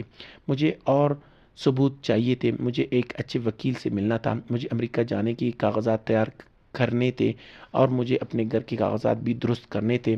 ایک ایسا خوفناک جنگ شروع ہونے والا تھا جس میں کوئی ہتھیار نہیں چلنے والا تھا، لیکن اتنا بڑا منصوبہ اکیلے دم پر پورا کرنا ناممکن تھا۔ مجھے کمپنی کے اندر کی مالی معلومات چاہیے تھا، اور اس کے لیے مجھے دفتر کے ایک ایسے انسان کی ضرورت تھی جس پر میں آنکھ بند کر کے بھروسہ کر سکوں۔ لیکن میں کس پر بھروسہ کروں؟ دفتر میں تو سب لوگ عامر کو ایک بہت ہی شاندار اور ابھرتا ہوا ستارہ مانتے تھے، سب اس کے دیوانے تھے۔ مجھے لگا تھا کہ میں اس جنگ میں بالکل اکیلی ہوں، لیکن ایک صبح سب کچھ بدل گیا۔ میں دفتر کے پینٹری میں اپنے لیے بلیک کافی لینے گئی۔ میرا دماغ ابھی بھی اپنے اگلے قدم کے بارے میں ہی سوچ رہا تھا۔ میں کافی لے کر جیسے ہی پلٹی لگی تو میں نے دیکھا کہ کمپنی کی چیف اکاؤنٹنٹ مریم بیگم وہاں آ رہی ہے۔ مریم بیگم کی عمر قریب 45 سال تھی۔ وہ بہت ہی سخت اور اصولوں والی خاتون تھی جو فضول باتیں نہیں کرتی تھی۔ وہ کمپنی کے سب سے پرانے ملازمین میں سے ایک تھی۔ وہ میرے والد کے زمانے سے اس کمپنی کے حساب کتاب دیکھ رہی تھی۔ میرا اور ان کے رشتے ہمیشہ بہت ہی پیشہ وارانہ تھا، بس گڈ مارننگ اور گڈ ایوننگ تک محدود تھا۔ انہوں نے مجھے دیکھ کر ہلکا سا سر ہلایا اور اپنے لیے چائے بنانے لگی۔ پینٹری کا وہ چھوٹا سا کمرہ اچانک سے بہت ہی پرسکون ہو گیا۔ مجھے لگا کہ وہ چائے لے کر چلی جائے گی، لیکن تبھی مریم بیگم نے اپنی بھاری اور سنجیدہ آواز میں کہا، نازیہ، مجھے تم سے ایچ آر کے نقطہ نظر سے کچھ مالی معاملات پر بات کرنی تھی۔ میں تھوڑی حیران ہوئی لیکن میں نے اپنا پرسکون انداز برقرار رکھا۔ جی مریم بیگم بتائیے کیا بات ہے؟ مریم بیگم نے میرے طرف نہیں دیکھا، وہ بس اپنی چائے کی کپ سے اٹھتی ہوئی باپ کو گورتی رہی جیسے وہ چائے سے بات کر رہی ہو۔ آج کل سیلز ڈپارٹمنٹ کے اخراجات میں اچانک سے بہت زیادہ اضافہ ہوا ہے، خاص طور پر کلائنٹس کے ساتھ ملاقاتوں اور تفریحی اخراجات میں۔ میں نے کچھ بل چیک کیے ہیں اور مجھے ان میں کچھ بہت ہی عجیب اور غلط چیزیں ملی ہیں۔ وہ یہ کہہ کر تھوڑی دیر کے لیے رکی تاکہ میرا رد عمل دیکھ سکے۔ میرا دل کی دھڑکن تیز ہو گئی، مجھے سمجھ آ گیا تھا کہ وہ کس طرف اشارہ کر رہی ہیں۔ عجیب باتیں؟ کیسے عجیب باتیں؟ میں نے اپنی آواز کو بالکل معمولی رکھتے ہوئے پوچھا۔ سارے بل بہت ہی مہنگے کپڑوں کے، برانڈڈ بڑے بڑے 5 ستارہ ہوٹل کے زیورات کی دکانوں کے ہیں، اور یہ رقم کوئی چھوٹی موٹی نہیں، ایک ایک بل لاکھوں روپے کا ہے۔ لیکن ان بلوں پر جو وجہ لکھی گئی ہے وہ ہے کلائنٹ کو تحفہ دینا، یہ ملاقات کا خرچ، اور سب سے حیران کن بات یہ ہے کہ ان تمام بلوں پر کمپنی کی جس ملازم کی دستخط ہے وہ کوئی اور نہیں بلکہ نئی بھرتی ندا ہے، اور ان تمام جعلی بلوں کو پاس کرنے والے انسان سیلز ڈائریکٹر عامر ہے۔ انہوں نے یہ سب ایک ہی سانس میں کہہ ڈالا۔ ان کے چہرے پر کوئی جذبات نہیں تھی، لیکن میں جانتی تھی کہ یہ صرف ایک معلومات نہیں تھی، یہ میرے لیے ایک انتباہ تھی اور میری سچائی کا امتحان بھی۔ وہ دیکھنا چاہتی تھی کہ کیا میں ایک بیوی ہونے کے ناطے اپنے دھوکے باز شوہر کو بچاؤں گی یا ایک HR سربراہ ہونے کے ناطے کمپنی کے لیے صحیح فیصلہ کروں گی۔ پینٹری میں ایک خوفناک سناٹا چھا گیا۔ مجھے اپنے دل کی دھڑکن اپنے کانوں میں سنائی دے رہی تھی۔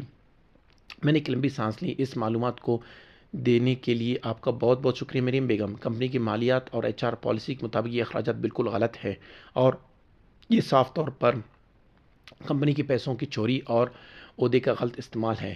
آپ مجھے ان تمام جعلی بلوں کی ایک مکمل تفصیلی رپورٹ آج شام تک میری ڈیسک پر دے سکتی ہیں؟ مجھے ان پر کارروائی کرنے کے لیے پختہ ثبوت چاہیے۔ میرا یہ جواب سن کر مریم بیگم کی اس سخت آنکھوں میں ایک عجیب سی چمک آ گئی۔ ان کے چہرے کا تناؤ تھوڑا کم ہوا۔ انہوں نے ہلکی سے سر ہلاتے ہوئے کہا، ہاں میں آج دوپہر تک ہی تمہیں وہ فائل دے دوں گی۔ انہوں نے چائے کا ایک گھونٹ لیا اور اپنی آواز کو تھوڑا دھیمی کرتے ہوئے کہا، نازیہ تمہارے والد اس کمپنی کے بانی میرے لیے خدا کے مانند تھے۔ وہ کمپنی کے ایک پیسے کی بھی ہیرا پھیری برداشت نہیں کرتے تھے۔ میں نے ان کے ساتھ اس کمپنی کو صفر سے شروع ہوتے دیکھا ہے۔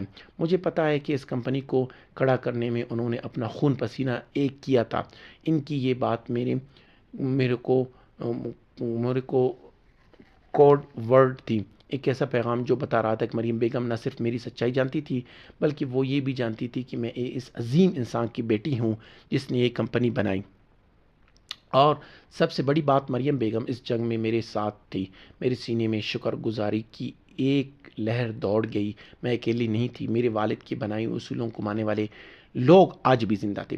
میں نے ان کی طرف دیکھتے ہوئے بہت ہی گہرے معنوں میں کہا، میں سمجھتی ہوں مریم بیگم، اور میں آپ کو یقین دلاتی ہوں کہ میں اپنے والد کے خون پسینے کی کمائی کو ایسے برباد نہیں ہونے دوں گی۔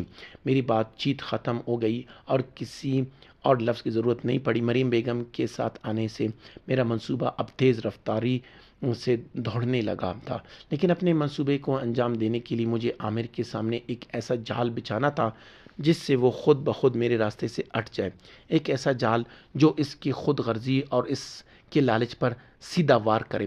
میں نے فیصلہ کیا کہ میں یہ ڈرامہ اتوار کی رات کو کروں گی جب عرفان سو جائے گا۔ میں نے وہ وقت چنا جب عامر نہا دھو کر بہت ہی آرام کے موڈ میں ٹی وی دیکھ رہا تھا۔ میں نے ان کے لیے ایک کیمو مائل چائے کا کپ لے کر گئی اور ٹیبل پر رکھ دیا۔ وہ میرے اس برتاؤ سے تھوڑا حیران ہوا کیونکہ پچھلے کئی دنوں سے میں اس سے ٹھیک سے بات بھی نہیں کر رہی تھی۔ میں ان کے بغل میں نہیں بیٹھی بلکہ اس کے سامنے والے صوفے پر بیٹھ گئی۔ میں کافی دیر تک خاموش رہی۔ میری خاموشی اسے پریشان کرنے لگی اور آخر میں اس نے پوچھا، کیا بات ہے نازیہ، کچھ کہنا ہے کیا؟ میں نے نظریں اٹھائیں اور اپنے چہرے پر ایک بہت ہی بے چارہ اور تھکی ہوئی عورت کا بھاؤ لے آئی۔ میں نے ایک لمبی اور دکھ کی سانس چھوڑتے ہوئے کہا، عامر مجھے لگتا ہے کہ ہمیں بیٹھ کر کچھ بہت ہی ضروری بات کرنی چاہیے۔ آج کل اس گھر کا ماحول بہت خراب ہو گیا ہے مجھے پتا ہے کہ اس میں میری بھی غلطی ہیں، میں کچھ زیادہ ہی شک کرنے لگی ہوں اور پریشان رہنے لگی ہوں، لیکن سچ کہوں تو میں اندر سے ٹوٹ چکی ہوں اور مجھے سب سے زیادہ ڈر عرفان کے لیے لگ رہا ہے۔ مجھے ڈر ہے کہ ہمارے روز روز کے تناؤ کا اثر کہیں میرے معصوم بیٹے کے ذہنی صحت پر نہ پڑے۔ میں نے بہت ہی چالاکی سے سارا الزام اپنے اوپر لے لیا اور سب سے بڑا داؤ چلا، میں نے عرفان کو آگے کر دیا۔ یہ عامر کی اکلوتی کمزوری تھی، وہ ایک گھٹیا شوہر ضرور تھا لیکن اس میں ابھی بھی ایک باپ کا دل زندہ تھا۔ عرفان کا نام سنتے ہی عامر کا چہرہ تھوڑا بدل گیا، اس نے ٹی وی بند کی اور میرے طرف پورا گھوم کر بولا، آئی ایم سوری نازیہ، مجھے پتا ہے کہ دفتر کے کام کی وجہ سے میں آج کل تمہیں اور عرفان کو وقت نہیں دے پا رہا ہوں۔ یہ ایک بہت ہی جھوٹی اور خالی معافی تھی، لیکن اس سے مجھے پتہ چل گیا تھا کہ مچھلی کانٹے میں پھنس رہی ہیں۔ میں نے سر ہلایا اور اپنے ای ڈرامے کو جاری رکھا، نہیں عامر، یہ تمہاری غلطی نہیں، شاید کمی مجھ میں ای ہے۔ میں نے پچھلے کچھ دنوں میں بہت سوچا ہے اور مجھے لگتا ہے کہ اب ہمیں ایک دوسرے سے تھوڑا دور رہنا چاہیے۔ کیا تمہیں میری وہ نیو یارک والی خالہ یاد ہیں؟ کل میری ان سے فون پر بات ہوئی تھی، انہوں نے کہا کہ اگر میں چاہوں تو وہ میرے اور عرفان کے لیے امریکہ کا ویزا لگوا سکتی ہیں تاکہ ہم کچھ سال وہاں جا کر امریکہ میں عرفان کو پڑھانے کا بھی بہت اچھا ماحول ملے گا۔ میں نے یہ کہتے ہوئے عامر کی آنکھوں میں دیکھا، وہ ایک دم سے سن ہو گیا اور میرے اس فیصلے کے لیے بالکل بھی تیار نہیں تھا۔ اس کی آنکھوں میں کئی سارے جذبات ایک ساتھ آ رہے تھے، تھوڑا سا باپ ہونے کا دکھ، لیکن ان سب سے زیادہ وہ چیز اس کی آنکھوں میں چمک رہی تھی، وہ تھی ایک خوفناک خوشی اور آزادی کا احساس جسے وہ چھپانے کی ناکام کوشش کر رہا تھا۔ میں سمجھ گئی کہ میرا تیر بالکل نشانے پر لگا۔ میں نے اپنی آواز کو ایسا بنایا جیسے میں بس رونے ہی والی ہوں۔ مجھے لگتا ہے کہ میں عرفان کو لے کر کچھ سالوں کے لیے وہاں چلی جاتی ہوں، اس سے ہم دونوں کو اپنے بارے میں سوچنے کا وقت ملے گا۔ میں اپنے کیریئر پر فوکس کروں جو ابھی بہت اچھی بلندی پر ہے۔ میرے جانے کے بعد تم بھی آزاد محسوس کرو گے، تمہیں روز گھر آ کر میرا یہ اترا ہوا اور دکھی چہرہ نہیں دیکھنا پڑے گا۔ میں نے اسے ایک ایسا راستہ دے دیا جس کی وہ خواب میں بھی امید نہیں کر سکتا تھا۔ اب وہ دنیا کی نظروں میں ایک عظیم شوہر بن سکتا تھا جس نے اپنی بیوی کی خوشی کے لیے اسے امریکہ بھیج دیا اور پیٹھ پیچھے وہ بغیر کسی ڈر کے اپنی محبوبہ کے ساتھ زندگی گزار سکتا تھا۔ جیسا کہ مجھے پتا تھا، عامر نے دنیا کو دکھانے کے لیے فوراً میرا ہاتھ پکڑ لیا اور بہت ہی دکھی ہونے کا ڈرامہ کرتے ہوئے بولا، تم ایسا کیسے سوچ سکتی ہو نازیہ؟ تم مجھے چھوڑ کر کیسے جا سکتی ہو؟ میں بالکل نہیں ہونے دوں گا۔ میری بیوی اور میرا بیٹا میرے ساتھ ہی اس گھر میں رہیں گے۔ وہ ایک بہترین اداکار تھا اور میں بھی اب کسی آسکر جیتنے والی اداکارہ سے کم نہیں تھی۔ ہم دونوں ایک کردار اور اس جھوٹے ڈرامے کے بہت ہی خوبصورتی سے کھیل رہے تھے۔ میں نے دھیرے سے اپنا ہاتھ چھوڑا لیا۔ میں نے فیصلہ کر لیا عامر، یہی ہم دونوں اور خاص طور پر عرفان کے لیے سب سے صحیح فیصلہ ہے۔ میں نہیں چاہتی کہ میرا بیٹا ایک ایسے گھر میں بڑا ہو جائے جہاں اس کے والدین کے درمیان کوئی محبت نہیں بچی ہے۔ پلیز مجھے مت روکو۔ میں نے جان بوجھ کر عرفان کی مستقبل والی بات پر زور دیا کیونکہ میں جانتی تھی کہ عامر کے پاس اس کا کوئی جواب نہیں ہوگا۔ کافی دیر تک مجھے روکنے کا جھوٹا ڈرامہ کرنے کے بعد عامر نے ایک بہت ہی گہری سانس لی جیسے وہ دنیا کا سب سے بڑا نثار کر رہا ہو۔ اس نے سر ہلاتے اور ایک عظیم انسان کی طرح بولا، ٹھیک ہے نازیہ، اگر تم نے یہی سوچ لیا ہے، اگر اسی میں میرے بیٹے کے بھلائی ہیں تو میں تمہارے اس فیصلے کا احترام کروں گا۔ تم فکر مت کرو، تمہارے اور عرفان کے جانے کا سارا خرچ اور سارے کاغذی کارروائی میں خود سنبھالوں گا، بس تم وہاں خوش رہنا، اور ہاں بیچ بیچ میں فون ضرور کر لیا کرنا۔ میرا یہ ماسٹر اسٹروک کام کر گیا تھا۔ اسے لگ رہا تھا کہ میں نے اپنی زندگی کی سب سے بڑی پریشانی سے ہمیشہ کے لیے چھٹکارا پا لیا اور اب وہ اپنی رنگین دنیا میں اڑے گا۔ اسے یہ بالکل بھی اندازہ نہیں تھا کہ اس نے اپنی موت کی وارنٹ پر دستخط کر دی ہیں اور وہ خود میرے بچھائے ہوئے جال میں پھنس گیا۔ اس رات جب ہم سو رہے تھے تو میں نے اس کی طرف پیٹ کر لی اور اندھیرے میں میرے اونٹوں پر ایک بہت ہی خطرناک اور ٹھنڈی مسکراہٹ ٹھہر گئی۔ اس اتوار کی رات کے کھانے پر عامر نے اپنے اس فیصلے کے بارے میں پورے خاندان کو بتایا۔ اس نے کھانا ختم ہونے کے بعد اپنا گلا صاف کیا اور ایک بہت ہی سنجیدہ انداز میں اپنا خطاب شروع کیا۔ اس نے بتایا کہ کیسے میں نے عرفان کے اچھے مستقبل کے لیے بہت کچھ سوچا ہے، کیسے امریکہ کی تعلیم عرفان کے لیے اچھی ہوگی اور کیسے ہم دونوں نے باہمی رضامندی سے کچھ وقت کے لیے دور رہنے کا فیصلہ کیا ہے۔ وہ ایسا بول رہا تھا جیسے وہ کوئی بہت بڑا بزرگ ہوں اور جو اپنی بیوی اور بچے کی خوشی کے لیے اپنی محبت کی قربانی دے رہا ہوں۔ میں بس سر جھکائے چپ چاپ بیٹھی رہی اور ایک بیچارہ بیوی کا کردار نبھاتی رہی۔ عامر کی خاندان کا رد عمل بالکل ویسا ہی تھا جیسا میں نے سوچا تھا۔ وہ لوگ عامر سے بھی بڑے فنکار نکلے۔ سہرا بیگم نے فوراً اپنے ہاتھ سے روٹی کا ٹکڑا چھوڑ دیا اور ان کی آنکھیں پھٹی کی پھٹی رہ گئی۔ انہوں نے میری طرف دیکھا اور بہت ہی درد بھری آواز بولا، یا اللہ، یہ تم دونوں نے اچانک کیا فیصلہ کیا؟ نازیہ، تم اتنی دور کیوں جا رہی ہو؟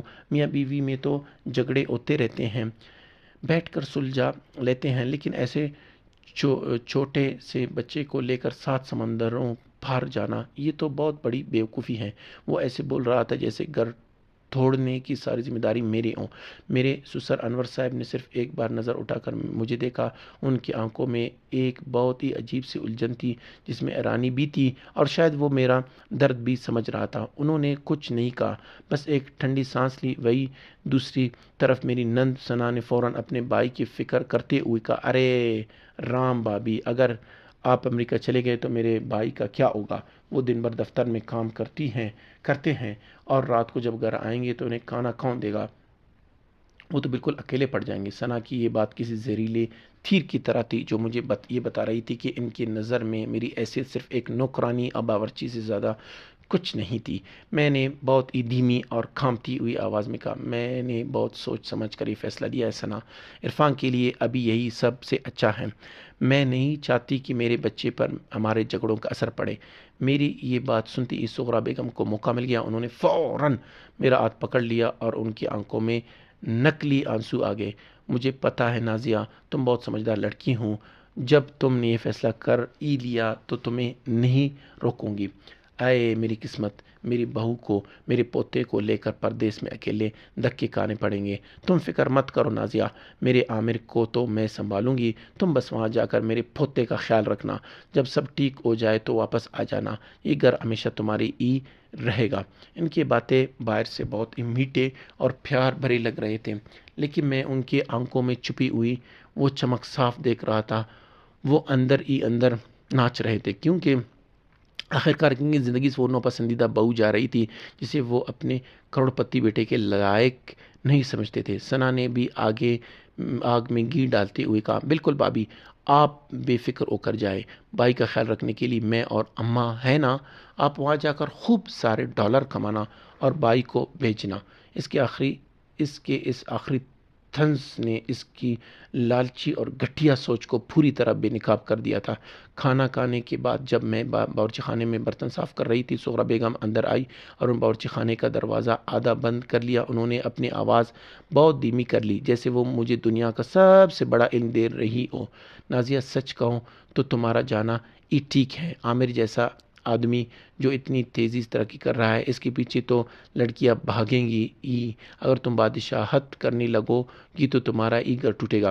تم کچھ سال کے لیے چلی جاؤ، اس کے بعد تمہاری کمی کھلے گی تو وہ خود سدھر کر تمہارے پاس واپس آ جائے گا۔ یہ تو مردوں کی فطرت ہوتی ہیں۔ مجھے یہ سن کر بہت تیز جھٹکا لگا۔ اس کا مطلب یہ بڑھیا سب کچھ جانتی تھی۔ اسے پتا تھا کہ اس کا بیٹا کسی اور عورت کے ساتھ سو رہا ہے، لیکن اپنے بیٹے کی تھپڑ مارنے کی بجائے وہ اپنی بہو کو یہ سکھا رہی تھی کہ اسے اس بے عزتی کو کیسے برداشت کرنا چاہیے۔ میرے پاس بولنے کے لیے کوئی الفاظ نہیں بچے تھے۔ ان لوگوں کی گھٹیا اخلاقیات نے سارے حدیں پار کر دی تھی۔ میں نے بس جی اماں جی کہا اور اپنے برتن دھوتی رہی۔ مجھے اب 100% یقین ہو گیا تھا کہ میرے غیر ملک جانے کا ڈرامہ بالکل صحیح تھا۔ میں صرف ایک دھوکے باز شوہر کو نہیں چھوڑ رہی تھی، بلکہ میں ایک ایسے گھٹیا خاندان کو چھوڑ رہی تھی جہاں انسانیت اور اصول نام کی کوئی چیز باقی نہیں تھی۔ وہ لوگ خوشیاں منا رہے تھے، انہوں نے مجھے گھر سے نکال دیا تھا، لیکن انہیں پتہ نہیں تھا کہ میں خود اپنے پاؤں پر کلاڑا مار رہی ہوں۔ میرے امریکہ جانے کی خبر پکی ہوتی عامر تو ایسے پاگل ہو گیا جیسے اسے چھپنے یا بہانے بنانے کی کوئی ضرورت نہیں تھی۔ اسے لگا تھا کہ میرے جانے کا مطلب یہ ہے کہ میں نے اس کے معاملے کو اپنے ارے جنڈے دے دی ہیں، اور اس نے میری اس خاموشی کو میری بیوقوفی سمجھ لیا، اور صرف زیادہ اعتماد میں اس نے وہ غلطیاں کر دی جو آگے چل کر اس کے گلے کے پھندا بننے والی تھی۔ سب سے پہلے تو اس نے کمپنی کی مین ندا کے ساتھ اپنے تعلقات کو اور بھی زیادہ کھلے عام کر دیا۔ اب وہ دونوں دفتر میں کسی سے نہیں ڈرتے تھے، وہ ساتھ میں لنچ پر جاتے اور کمپنی کے پارٹی میں ایک دوسرے کے باؤں میں بائیں ڈال کر گھومتے۔ اور پھر عامر نے ایک ایسا فیصلہ لیا جس نے پوری سیلز ڈپارٹمنٹ میں آگ لگا دی۔ عامر نے اپنی طاقت کا غلط استعمال کرتے ہوئے ندا کو سیدھے سینئر سیلز مینیجر کے عہدے پر ترقی دے دی، جبکہ ندا کو کمپنی میں آئے ابھی کچھ ہی مہینے ہوئے تھے، اور اس کا کام کمپنی کے پرانے اور محنتی ملازموں سے بہت خراب تھا۔ یہ ترقی نامہ جب دستخط کے لیے میرے پاس ایچ آر ڈپارٹمنٹ میں آیا تو دفتر میں ہر کوئی حیران تھا۔ لوگ سرگوشیاں کر رہے تھے کہ عامر صاحب تو محبت میں اندھے ہو گئے ہیں اور کمپنی کے اصولوں کو دھجیاں اڑا رہے ہیں۔ میں نے بغیر کوئی ہنگامہ کیے بہت ہی سکون سے اس ترقی نامے پر دستخط کر دی۔ میں جانتی تھی کہ وہ جتنے زیادہ غلطیاں کرے گا میرے لیے اسے جیل بھجوانا اتنا ہی آسان ہو جائے گا۔ میں چاہتی تھی کہ وہ ہوا میں اڑے، کیونکہ جو جتنے بلندی سے گرتا ہے اس کی اڑیاں اتنی ہی زیادہ ٹوٹتی ہیں۔ ترقی ملنے کے بعد تو ندا جیسے آسمان پر اڑنے لگا۔ وہ صرف عامر کی محبوبہ نہیں رہی، بلکہ وہ عامر کے کام میں بھی دخل دینے لگا۔ وہ عامر کے کام بڑھتے رہے، اسے بھڑکاتے کہ وہ کمپنی کا سب سے بڑا آدمی ہے اور اسے کسی بھی اصول کو ماننے کی ضرورت نہیں۔ اور عامر جو اس لڑکی کے جسم اور جھوٹے تعریفوں کا غلام بن چکی تھی، پوری طرح سے اس کے قابو میں آ گیا۔ اور پھر عامر نے وہ غلطی کر دی جس کا مجھے انتظار تھا۔ یہ ایک نئی آئی ٹی کمپنی کے ساتھ شراکت داری کا منصوبہ تھا جس کی کل قیمت 15 کروڑ تھی۔ یہ ایک بہت بڑا منصوبہ تھا، لیکن اس میں بہت بڑا خطرہ بھی تھا۔ کمپنی کے قواعد کے مطابق ایسے کسی بھی منصوبے کے پاس کرنے سے پہلے مالیاتی، قانونی اور تکنینی ٹیم کا مکمل جانچ ہونا ضروری تھا۔ لیکن ندا نے عامر کو ورغلایا کہ اگر وہ یہ ڈیل کر لے گا تو کمپنی کے بورڈ آف ڈائریکٹر میں ان کی جگہ پکی ہو جائے گی۔ ایک بہت اہم میٹنگ چل رہی تھی جس میں قانونی ٹیم مالیاتی ٹیم کے سربراہ عامر کو سمجھا رہے تھے کہ اس منصوبے میں پیسہ لگانا خطرے سے خالی نہیں ہے اور ہمیں تھوڑا وقت چاہیے۔ لیکن عامر تو ندا کی محبت میں اندھا تھا۔ اس نے میٹنگ کی میز پر زور سے مکہ مارا اور سب کے باتیں بند کر دی۔ مجھے آج بھی اس کا وہ مغرور جملہ یاد ہے، اب اس کمپنی کے سیلز ڈائریکٹر ہوں اور کمپنی میں پیسہ لگانے کی ذمہ داری میری ہے۔ اگر تم لوگ ان پرانے اور سڑے ہوئے اصولوں پر چلتے رہے تو یہ کمپنی کبھی آگے نہیں بڑھ پائے گی۔ میں یہ 15 کروڑ کا منصوبہ اس ہفتے سائن کر رہا ہوں اور بات ختم۔ اس نے کمپنی کے سارے سخت اصولوں کو کچرے دان میں ڈال دیے۔ اس نے بغیر قانونی ٹیم کی اجازت کے معاہدے پر اپنے دستخط کر دیے اور اپنی طاقت کا استعمال کرتے ہوئے مالیاتی ٹیم کو مجبور کیا کہ وہ نئی کمپنی کو پیشگی طور پر 3 کروڑ فوری منتقل کر دے۔ وہ ہر کام اتنی جلدی میں کر رہا تھا جیسے اگر اس نے یہ ڈیل نہیں کی تو دنیا ختم ہو جائے گی۔ اسے ذرا بھی اندازہ نہیں تھا کہ وہ اپنے ہی ہاتھوں سے اپنی قبر کھود رہا تھا، اور اس قبر میں اسے دفنانے کے لیے مریم بیگم تیار بیٹھی تھی۔ مالیاتی ڈپارٹمنٹ میں مریم بیگم نے فوراً مجھے اس پورے واقعے کا اطلاع دی۔ اسی دن شام کو مریم بیگم ایک بہت ہی موٹے فائل لے کر میری کیبن میں آئی۔ انہوں نے دروازہ بند کیا اور بہت ہی خوفناک آواز میں بولی، نازیہ، عامر نے تو ساری حدیں پار کر دی۔ اتنا بڑا 15 کروڑ کا خطرہ، اور اس نے قانونی ڈپارٹمنٹ کو پوچھا تک نہیں۔ میں نے اس نئے آئی ٹی کمپنی کا پس منظر چیک کرایا۔ وہ کمپنی بالکل جیلی لگ رہی ہے، ان کا کوئی پرانا ریکارڈ نہیں۔ مجھے ڈر ہے کہ کمپنی کے 3 کروڑ ڈوب جائیں گے۔ میں نے مریم بیگم کی دی ہوئی فائل کا ایک صفحہ بہت غور سے پڑھا۔ عامر کا ہر دستخط، اس کے ہر مور اس بات کا پکا ثبوت تھا کہ وہ اپنی طاقت غلط استعمال کر رہا ہے، وہ کمپنی کو برباد کر رہا ہے۔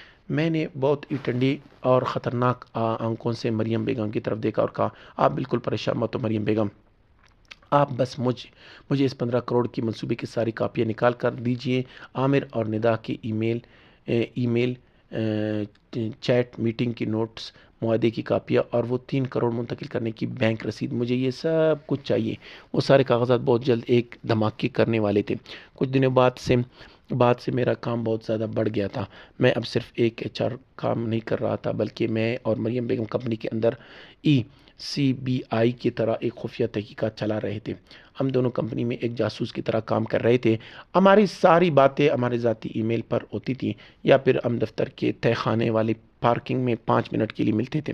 ہمارا ہدف بہت واضح تھا، عامر کے معاملے سے لے کر کمپنی میں کیے گئے اس کے ہر ایک فراڈ کا ایک بہت ہی پکا ثبوت تیار کرنا۔ مریم بیگم چیف اکاؤنٹنٹ ہونے کے ناطے کمپنی کے ہر بینک اکاؤنٹ کو چیک کر سکتی تھی۔ انہوں نے بہت ہی صفائی سے ان تمام جعلی بلوں کی کاپی نکال لی جو عامر نے ندا کے تحفوں کے لیے کمپنی کے اکاؤنٹ سے کیے تھے۔ ہم نے ان تمام بلوں کو ایک الگ فائل میں رکھا جس کا نام ہم نے فراڈ اخراجات رکھا تھا۔ اس فائل میں صرف ندا کے مہنگے کپڑے اور ڈنر کے بل نہیں تھے، بلکہ ان مہنگے 5 ستاروں ہوٹلوں کا بل تھے جہاں عامر اور ندا ویک اینڈ پر جاتے تھے، اور عامر ان ہوٹلوں کا بل باضابطہ کاروباری سفر پر بتا کر کمپنی کے کلیم کر لیتا تھا۔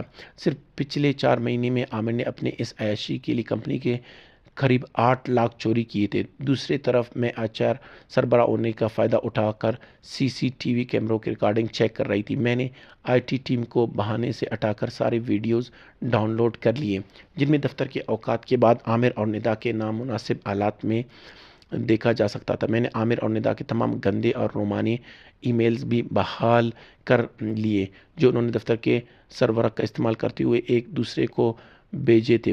کہتے ہیں کہ جب انسان گناہ کرتا ہے تو اس کا دماغ کام کرنا بند کر دیتا ہے اور پیچھے ثبوت چھوڑ ہی جاتا ہے، لیکن ہمارے پاس سب سے بڑا ہتھیار تھا، وہ 15 کروڑ والا منصوبہ۔ مریم بیگم نے مجھے اس معاہدے کی اصلی کاپی دے دی تھی جس پر قانونی سربراہ کی دستخط نہیں تھی۔ میرے پاس اس دن کی میٹنگ کی پوری ریکارڈنگ تھی جس میں باقی لوگ عامر کو روک رہے تھے لیکن عامر غنڈہ گردی کر رہا تھا۔ اس کے علاوہ میرے پاس وہ سارے دھمکی آویز ای میل بھی تھے جو عامر نے مریم بیگم کی ٹیم کو 3 کروڑ پیشگی دینے کے لیے کیے تھے۔ جب ان تمام ثبوتوں کو ایک ساتھ ملایا گیا تو یہ ایک ایسی چارج شیٹ بن گئی تھی جو عامر کو نہ صرف کمپنی سے نکال سکتے تھے بلکہ اسے سالوں کے لیے جیل بھی بھیج سکتے تھے۔ ہر گزرتے دن کے ساتھ پن ڈراؤ میں ڈیٹا بڑھتا جا رہا تھا اور میرا دل پتھر کا ہوتا جا رہا تھا۔ اب مجھے عامر پر کوئی ترس یا محبت نہیں آتی تھی بلکہ مجھے اس سے گھن آتی تھی۔ مجھے اپنے آپ پر غصہ آتا تھا کہ میں نے ایسے نیچ انسان سے پیار کر لیا۔ اب میں جذبات سے نہیں بلکہ ایک بہت ہی ٹھنڈے اور خونخوار دماغ سے کام کر رہی تھی۔ اس سب کے درمیان میں نے اپنے امریکہ جانے کی تیاری بھی پوری کر لی تھی۔ میں نے نیو یارک میں اپنا خالہ سے بات کر لی تھی اور انہیں ایک جھوٹی کہانی سنا کر اپنے اور عرفان کے لیے ویزا کا کاغذات تیار کروا لیے تھے۔ خالہ بہت اچھی انسان تھے، انہوں نے مگر کچھ زیادہ سوال کی میری مدد کی۔ اس کے بعد میں اپنے ایک بہت ہی پرانے کالج کے دوست وسیم سے ملنے گئی جو کہ شہر کا ایک بہت ہی جانا مانا اور تیز تر وکیل تھا۔ میں نے وسیم کو شروع سے لے کر آخر تک ساری کہانی سنائی، وہ اپنا پورا ماسٹر پلان سمجھایا۔ وسیم میری باتیں سن کر ایک دم سن رہ گیا۔ اس نے مجھے ایک ایسی نظر سے دیکھا جس میں خوف بھی تھا اور بہت زیادہ عزت بھی۔ نازیہ، کیا تم سچ میں اتنا بڑا قدم اٹھانے کے لیے تیار ہو؟ کیونکہ ایک بار یہ بم پھٹ گیا تو پھر پیچھے مڑنے کا کوئی راستہ نہیں بچے گا۔ میں نے بہت ہی مضبوطی سے اپنا سر ہلایا اور میری آواز میں کوئی لرزہ بھی نہیں تھا۔ میں ہزاروں بار تیار ہوں وسیم، اب میرے پاس کوئی دوسرا راستہ نہیں بچا ہے۔ یہ کوئی بدلہ نہیں ہے، یہ میرا انصاف ہے۔ جب وسیم نے میری آنکھوں میں وہ آگ دیکھی تو اس نے کوئی بحث نہیں کی۔ اس نے اپنی فائل کھولی اور بولا، ٹھیک ہے، اگر تم نے فیصلہ کر لیا ہے تو میں تمہارے ساتھ کھڑا ہوں۔ قانونی طور پر ہمیں 3 محاذوں پر لڑنا ہوگا۔ اس نے ایک بہت ہی موٹا مسودہ میری طرف بڑھایا۔ پہلا، تمہارا طلاق۔ میں نے کاغذات بالکل ویسا ہی بنوائے جیسے تم نے کہا تھا۔ عرفان کی پوری کسٹڈی صرف اور صرف تمہارے پاس رہے گی۔ عامر کا عرفان پر کوئی حق نہیں ہوگا اور عامر کو ارما عرفان کی تعلیم اور پرورش کے لیے ایک بہت بڑی رقم دینی ہوگی جب تک کہ عرفان 18 سال کا نہیں ہو جاتا۔ دوسرا، تمہاری جائیداد کی تقسیم۔ جس گھر میں تم لوگ رہ رہے ہو ہم اسے بیچنے کا حکم عدالت سے حاصل کریں گے اور اس کا آدھا پیسہ تمہارے اکاؤنٹ میں آئے گا۔ کیا تمہیں یہ سب منظور ہے؟ میں نے کاغذات کو ایک نظر دیکھا اور فوراً دستخط کر دی۔ یہ کاغذات عدالت میں کب جمع ہوں گے؟ میں نے پوچھا۔ وسیم نے بہت ہی شاطرانہ مسکراہٹ کے ساتھ کہا، ٹھیک اسی دن جس دن صبح تمہاری فلائٹ ٹیک آف کرے گا میں یہ کاغذات عدالت میں جمع کرا دوں گا۔ جب عامر کو یہ خبر ملے گی تب تک تم بہت دور جا چکی ہوگی۔ سب کچھ بالکل میرے سوچے ہوئے منصوبے کے مطابق چل رہا تھا۔ عامر اور اس کا خاندان اپنے جھوٹی دنیا میں مگن تھے۔ وہ لوگ میری روانگی کی خریداری کر رہے تھے اور انہیں لگ رہا تھا کہ ان کی زندگی کی سب سے بڑی آفت اب جا رہی ہے، اور میں ان کے سامنے ابھی بھی وہی بیچارہ اور ڈری ہوئی بہو بنی ہوئی تھی۔ میں ابھی بھی عامر کا ٹفن پیک کر رہی تھی، لیکن میرے اس چہرے کے پیچھے ایک سونامی پڑ رہی تھی۔ میں بس دن گن رہی تھی کہ کب میری فلائٹ کا دن آئے گا اور میں اس پرانے خاندان کو آگ لگا دوں گا۔ میرے اور عرفان کے امریکہ جانے کے اب صرف 2 ہفتے بچے تھے۔ میرے ماسٹر پلان کی ساری تیاری پوری ہو چکی تھی۔ عامر نے میرے اور عرفان کے فلائٹ کے ٹکٹ بک کر دیے تھے، اور اس نے دکھاوے کے لیے میرے اکاؤنٹ میں کچھ پیسے بھی ڈال دیے تھے تاکہ مجھے وہاں جا کر کوئی دشواری نہ ہو، اور وہ دن رات بس اس انتظار میں تھا کہ کب میں یہاں سے غائب ہو جاؤں۔ ان آخری دنوں میں اس پورے گھر میں اگر کوئی انسان تھا جسے دیکھ کر مجھے سچ میں برا لگ رہا تھا، وہ تھے میرے سسر انور صاحب۔ وہ ہمیشہ کی طرح خاموش رہتے تھے، لیکن میں جانتی تھی کہ وہ اندر سے بہت دکھی ہیں۔ آج کل جب بھی وہ مجھے دیکھتے تھے تو ان کی آنکھوں میں ایک عجیب سی شرمندگی اور معافی مانگنے کا بہاؤ ہوتا تھا۔ اتوار کی ایک شام جب سغرا بیگم اور ثنا کسی رشتہ دار کے گھر گئے ہوئے تھے اور عامر ہمیشہ کی طرح کسی کلائنٹ کا بہانہ بنا کر ندا کے ساتھ گھوم رہا تھا، میں نے دیکھا کہ سسر صاحب باغیچے میں اکیلے ایک بینچ پر بیٹھے پودوں کو پانی دے رہے تھے۔ میں نے سوچا کہ اس گھر کو ہمیشہ کے لیے چھوڑنے سے پہلے مجھے اس انسان سے ضرور بات کرنی چاہیے جس نے مجھے ہمیشہ اپنے بیٹی مانا۔ میں ان کے لیے ایک کپ اور ادرک والی کڑک چائے بنا کر لے گئی اور چپ چاپ ان کے سامنے والی چھوٹی سی میز پر رکھ دی۔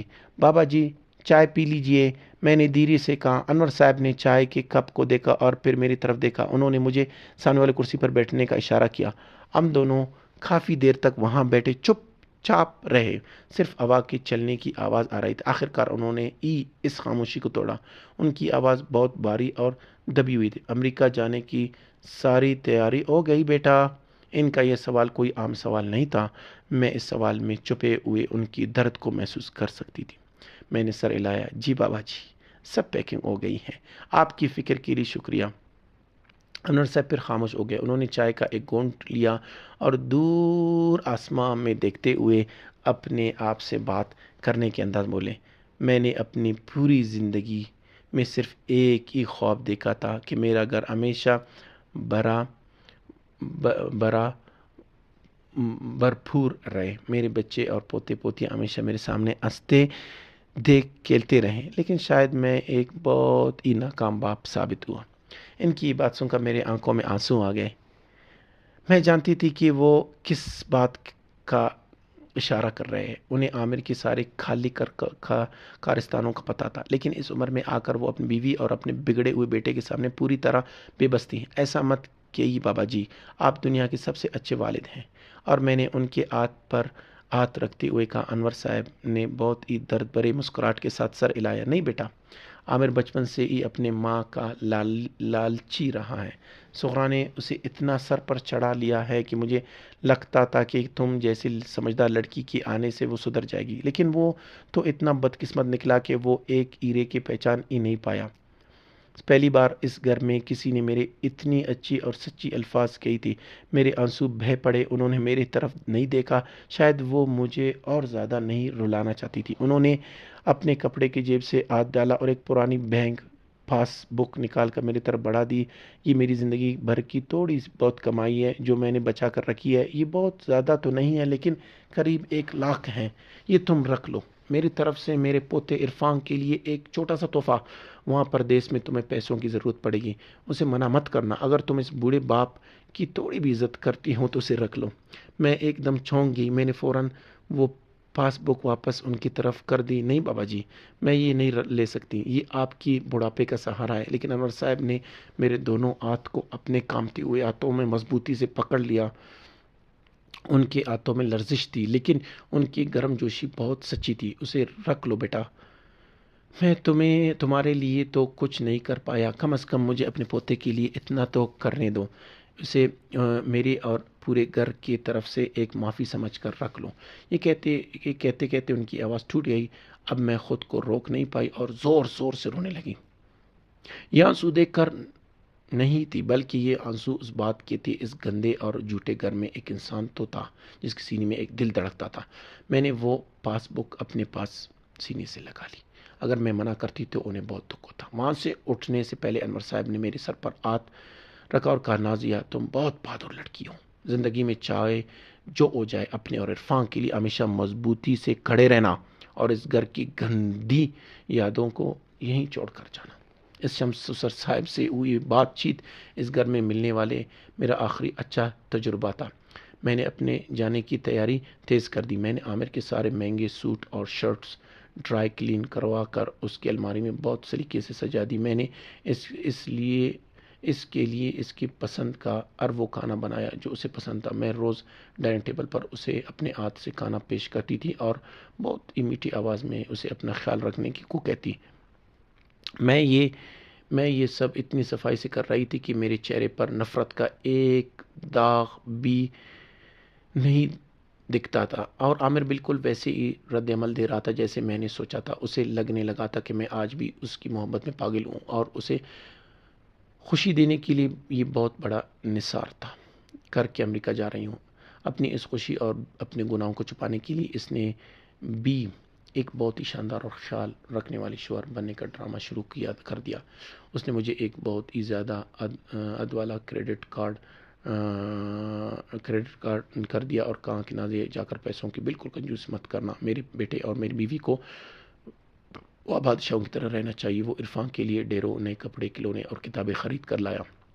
وہ آج کل دفتر سے جلدی آ جاتا اور عرفان کے ساتھ خوب کھیلتا، اسے پارک گھمانے لے جاتا، اسے آئس کریم کھلاتا اور ایک بہت ہی پرفیکٹ ڈیڈی بننے کا اداکاری کر رہا تھا تاکہ میرے جانے کے بعد اسے کوئی جھنجھلاہٹ نہ رہے۔ باپ بیٹے کے ایسے کھیلتا دیکھ کر اب میرے دل میں کوئی جذبات نہیں آتے تھے، مجھے بس ہنسی آتی تھی کہ یہ آدمی پیسے اور دکھاوے سے اپنے گناہ دھونا چاہتا ہے۔ فلائٹ سے 2 دن پہلے کی رات میں کمرے میں بیٹھ کر عرفان کے کپڑے سوٹ کیس میں ڈال رہی تھی۔ عامر آیا اور میرے بالکل بغل میں آ کر بیٹھا۔ اس نے بہت ہی اداس ہونے کا ڈرامہ کرتے ہوئے کہا، نازیہ تم لوگ پرسوں چلے جاؤ گے تو تم دونوں کو بہت یاد کروں گا۔ میں نے اپنا چہرہ اٹھایا اور اپنے آنکھوں کو آنسو بھر کر بہت ہی بھاری آواز میں کہا، میں بھی آپ کو بہت یاد کروں گی عامر، آپ یہاں اکیلے رہ جاؤ گے، اپنا اچھے سے خیال رکھیے گا۔ ہم دونوں ایک دوسرے کے سے کتنے پیار بری باتیں کر رہے تھے، لیکن ہم دونوں یہ جانتے تھے کہ ان باتوں کے پیچھے کتنا بڑا جھوٹ چھپا ہے۔ وہ یاد کرنے کی بات کر رہا تھا لیکن اندر سے وہ آزادی جشن منا رہا تھا، اور میں یاد کرنے کی بات کر رہی تھی کہ میرے اندر ایک ٹائم بم کی ٹک ٹک کر رہی تھی۔ تبھی عرفان دوڑتا ہوا ہمارے کمرے میں آیا۔ سوٹ کیس دیکھ کر وہ خوشی سے اچھلنے لگا۔ امی، ہم سچ میں بہت بڑے والے ہوائی جہاز میں بیٹھ کر جائیں گے نا؟